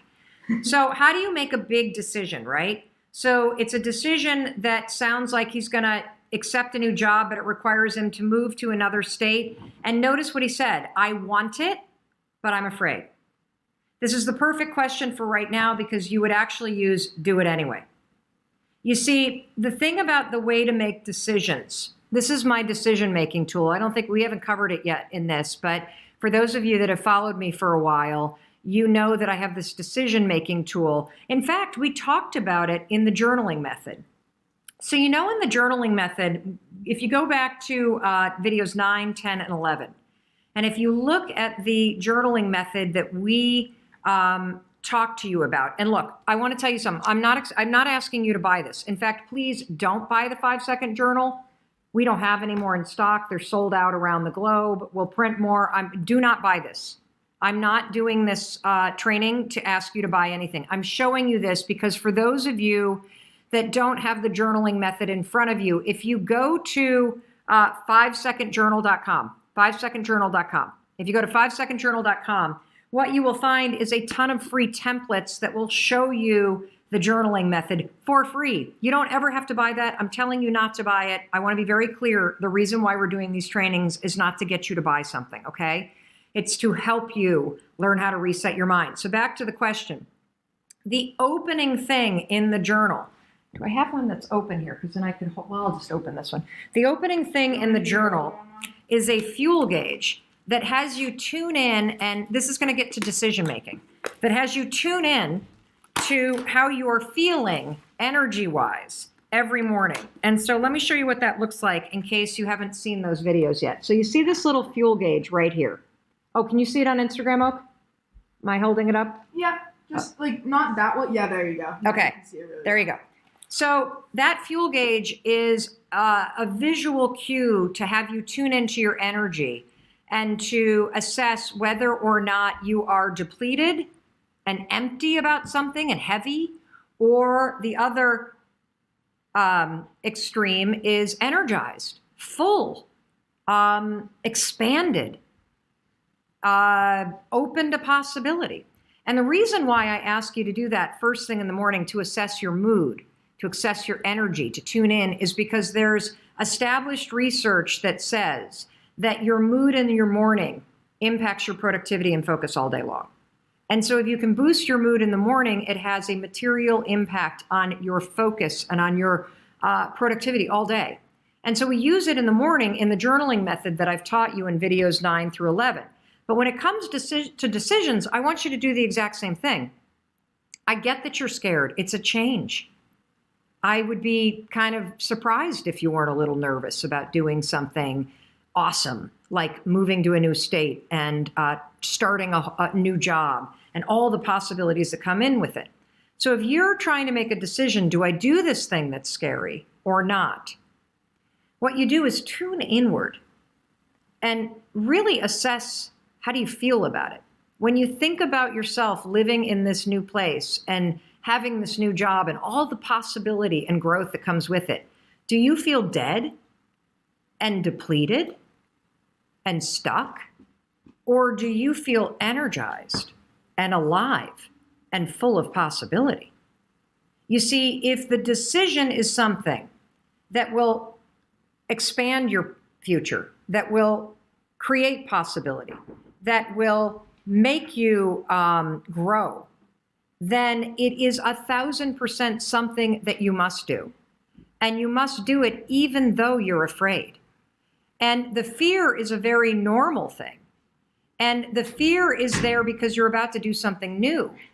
But do not use the fear to talk yourself out of making a decision that actually is grounded in growth and possibility and energizing you. So that's how I make decisions, using the stuff that you're learning in the Mindset Reset. And again, you can go back to the journaling method on videos 9, 10, and 11. But if you have a big decision to make and you notice that you're afraid, or you notice that you're stuck up here, go in and ask yourself, does the decision deplete me, make me stuck, make me feel dead, make me feel heavy? Or does the decision, even though it scares me, even though it's hard, is there something about it that expands possibility and opens up my life and will give me an opportunity to grow? If you're in this camp, the answer is heck yes. If you're in the dead camp and the hell no, heck no, okay? All right, cool. Let me give you a shout out real quick, because the do it anyway thing, I do it every morning. Because here's the deal about me, you guys. I hate exercising. I hate it. Yeah, you do. I do. I hate it. But actually, I should say it this way. I hate going. I hate getting dressed for it. I hate driving there. But I love how I feel when I've done it. I love it. And so do it anyway has helped me get through the front resistance, the part that I hate. And it helps me get there. And once I'm there, I absolutely don't necessarily love the exercise, but when I'm done, I love how I feel. And so that's how I use do it anyway, okay? Every day I use do it anyway, because it works so powerfully for me to push my excuses aside and to actually take care of my body, which is a very important thing in terms of my commitment, in terms of my desire to really enjoy my life fully. But I never, ever, ever, I'm never the kind of person that wakes up and goes, yeah, let's go exercise. I'm never the kind of person that is driving there going, I'm so excited to do this. I'm never the kind of person walking in that's even like, yes, I'm so glad I made it. I dread it, usually all the way through it. Sometimes I half enjoy it while I'm there, but mostly I dread it. But by the time it's over, I frigging love the fact that I went. So this is a question from Vicky. Vicky writes, I'm trying to become a fashion and beauty blogger and earn money from it full time, but I have some kind of mental block and procrastination problem when it comes to actually pushing myself to do anything related to that goal. This is something that we hear about all the time, that you have this huge goal, yet you cannot seem to push through the mental block, that you have something that you want to do full time, but you can't seem to beat procrastination. This is something that we see over and over and over again. And it's this idea that you don't ever start. You stay trapped in your head. And if you feel paralyzed, if you've been spinning the same ideas over and over and over again, then you know what I'm talking about. You see, many of you are thinking way too fucking big. You're attaching way too much pressure on the things that you're interested in. Until you start blogging about fashion, you won't even know if you like it. So thinking that you have a dream about doing it and thinking that you have this grand plan that you're gonna do it full time, it is a complete and utter waste of your time to be dreaming that big. And let me tell you why. Because oftentimes, if you're the kind of person like Vicky that's getting trapped up here, the bigness of what you're thinking about is what's stopping you. What I want you to do if you're in Vicky's situation is I want you to stop dreaming and I want you to just start doing small things. I want you to go back to curiosity and less into crushing your big goals. The thing about life and business and success is that you have to be willing to start. And for people that procrastinate, starting is the hardest part. For people that worry, for people that think too big, starting is the hardest part. Folks that study procrastination talk about the fact that the only way to beat procrastination is to create what they call a starting ritual, which is a way to push yourself to get started. Because all the research shows that if we can push you to get started on something, you'll likely keep going. So, Vicki, the only way to get out of the mental trap is to stop fucking thinking and actually start doing it. And maybe thinking that this is going to be your full-time employment, that's the wrong way to go about it. I want you to literally just commit to writing some sort of blog about fashion every day for a fucking week. That's it. Don't think about full-time. Don't think about the bigness of it. Actually start doing it. You may discover you don't like it, for crying out loud, but you're never, ever, ever going to advance if you continue up here. How do you force yourself to do it? Well, you can use the 5-second rule for that. You can wake up in the morning and say, today I'm committing to making small progress on this thing I'm curious about, which is fashion blogging. You can find time when you're going to sit down, and then the second that it's time to do it, 5, 4, 3, 2, 1, and start writing. Here's what you can expect to experience if you're somebody like Vicki who has trouble getting out of the thinking loop. The second that it's time to actually move from thought to action, you will become a first-class asshole. You will feel resistance. You will struggle with what you're going to write. You will start to feel like it needs to be perfect. You're going to come up with excuses. You're going to talk yourself out of it. Why? Well, because you're used to thinking, and now you're asking yourself to do. Why am I explaining what you should expect? The reason why I'm explaining what you should expect is because it's normal to feel those things. It's normal to feel scared. It's normal to feel like you don't want to do it. It's normal to think about doing it perfect. Letting those things stop you is a choice. So, let me recap. You're the kind of person like Vicki that's got all these big ass dreams, but you can't get out of your thinking loops. You can't stop procrastinating. You can't stop thinking about it. You get overwhelmed, and so you do nothing. The only solution is micro action. That's it. I don't want to hear shit about your big goals. In fact, for everybody out there, I don't want to hear shit about your dreams and your goals until you're actually taking the actions every day for a couple weeks straight. You don't get to talk about your dreams until you can prove that you wake up and every single damn day you push yourself to take one small action forward. If you can do that consistently for a month, then you can start talking about your dreams. Then you can start talking about how you make money at it. Then you can start talking about how you build skill around it. But until you can actually get your ass out of bed and make the commitment to yourself to do the actions required to become a blogger, or to be a blogger, not become, to be a blogger, to be somebody that's in the restaurant business, you're just all talk. That's all I got to say on this. Yeah, the Uber driver in Dallas that's in this book. I get choked up when I think about him. An aha moment. Why choked up? I get choked up because what happens for me every single day is, and you hear from people every single day, you've got millions and millions of people that are inspired by, empowered by, impacted by your content.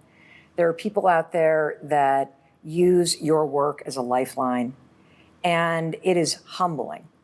And what I am really present to in the work that I'm putting out, in the stuff that I'm sharing, whether it's my failures or the things that I'm using that are helping me in my own struggles, is just how much people are holding themselves back and how much pain people feel, because most folks know what they dream about and what they want. And yet they're spending all of their time and energy arguing against what they want. And so you can have all these epiphanies. I hope that when somebody listens to our conversation and watches this, that they have a massive aha moment. but it's not going to mean fucking shit if you don't take action and do something about it. The aha moment is the door that opens, but your new life does not begin unless you fucking step through the door. And most people, and that's what was so kind of, the simple idea of high-fiving yourself, of encouraging yourself, of supporting yourself. Most people, when you have an aha moment and the door to your new life opens up, instead of going, I got this, let's go, and high-fiving yourself to step forward, most of us go, I don't know if I'm worth it. I don't know if right now is the right time to do this. I don't think I'm good enough. I've failed so many times, I can't go through that door. And that's the problem I want to attack right now. That there is somewhere in your life that you know what you want. You can feel it pulling you. And you are actively arguing against it. You're bringing yourself down. You're beating yourself out. Like, people will cheer for you and me. They won't cheer for themselves. I'm the same way. And so this Uber driver, the story that you're talking about, I get into the car and we start driving, and I'm on the phone as we're driving, and I'm having a conversation with somebody about this daytime talk show that I launched, which was a dream with Sony Pictures Television, and then was promptly fired after season 1. It was a huge fucking failure because we didn't make it to season 2. Huge failure in real world terms. Right. Massive success when it comes to the timeline of my life.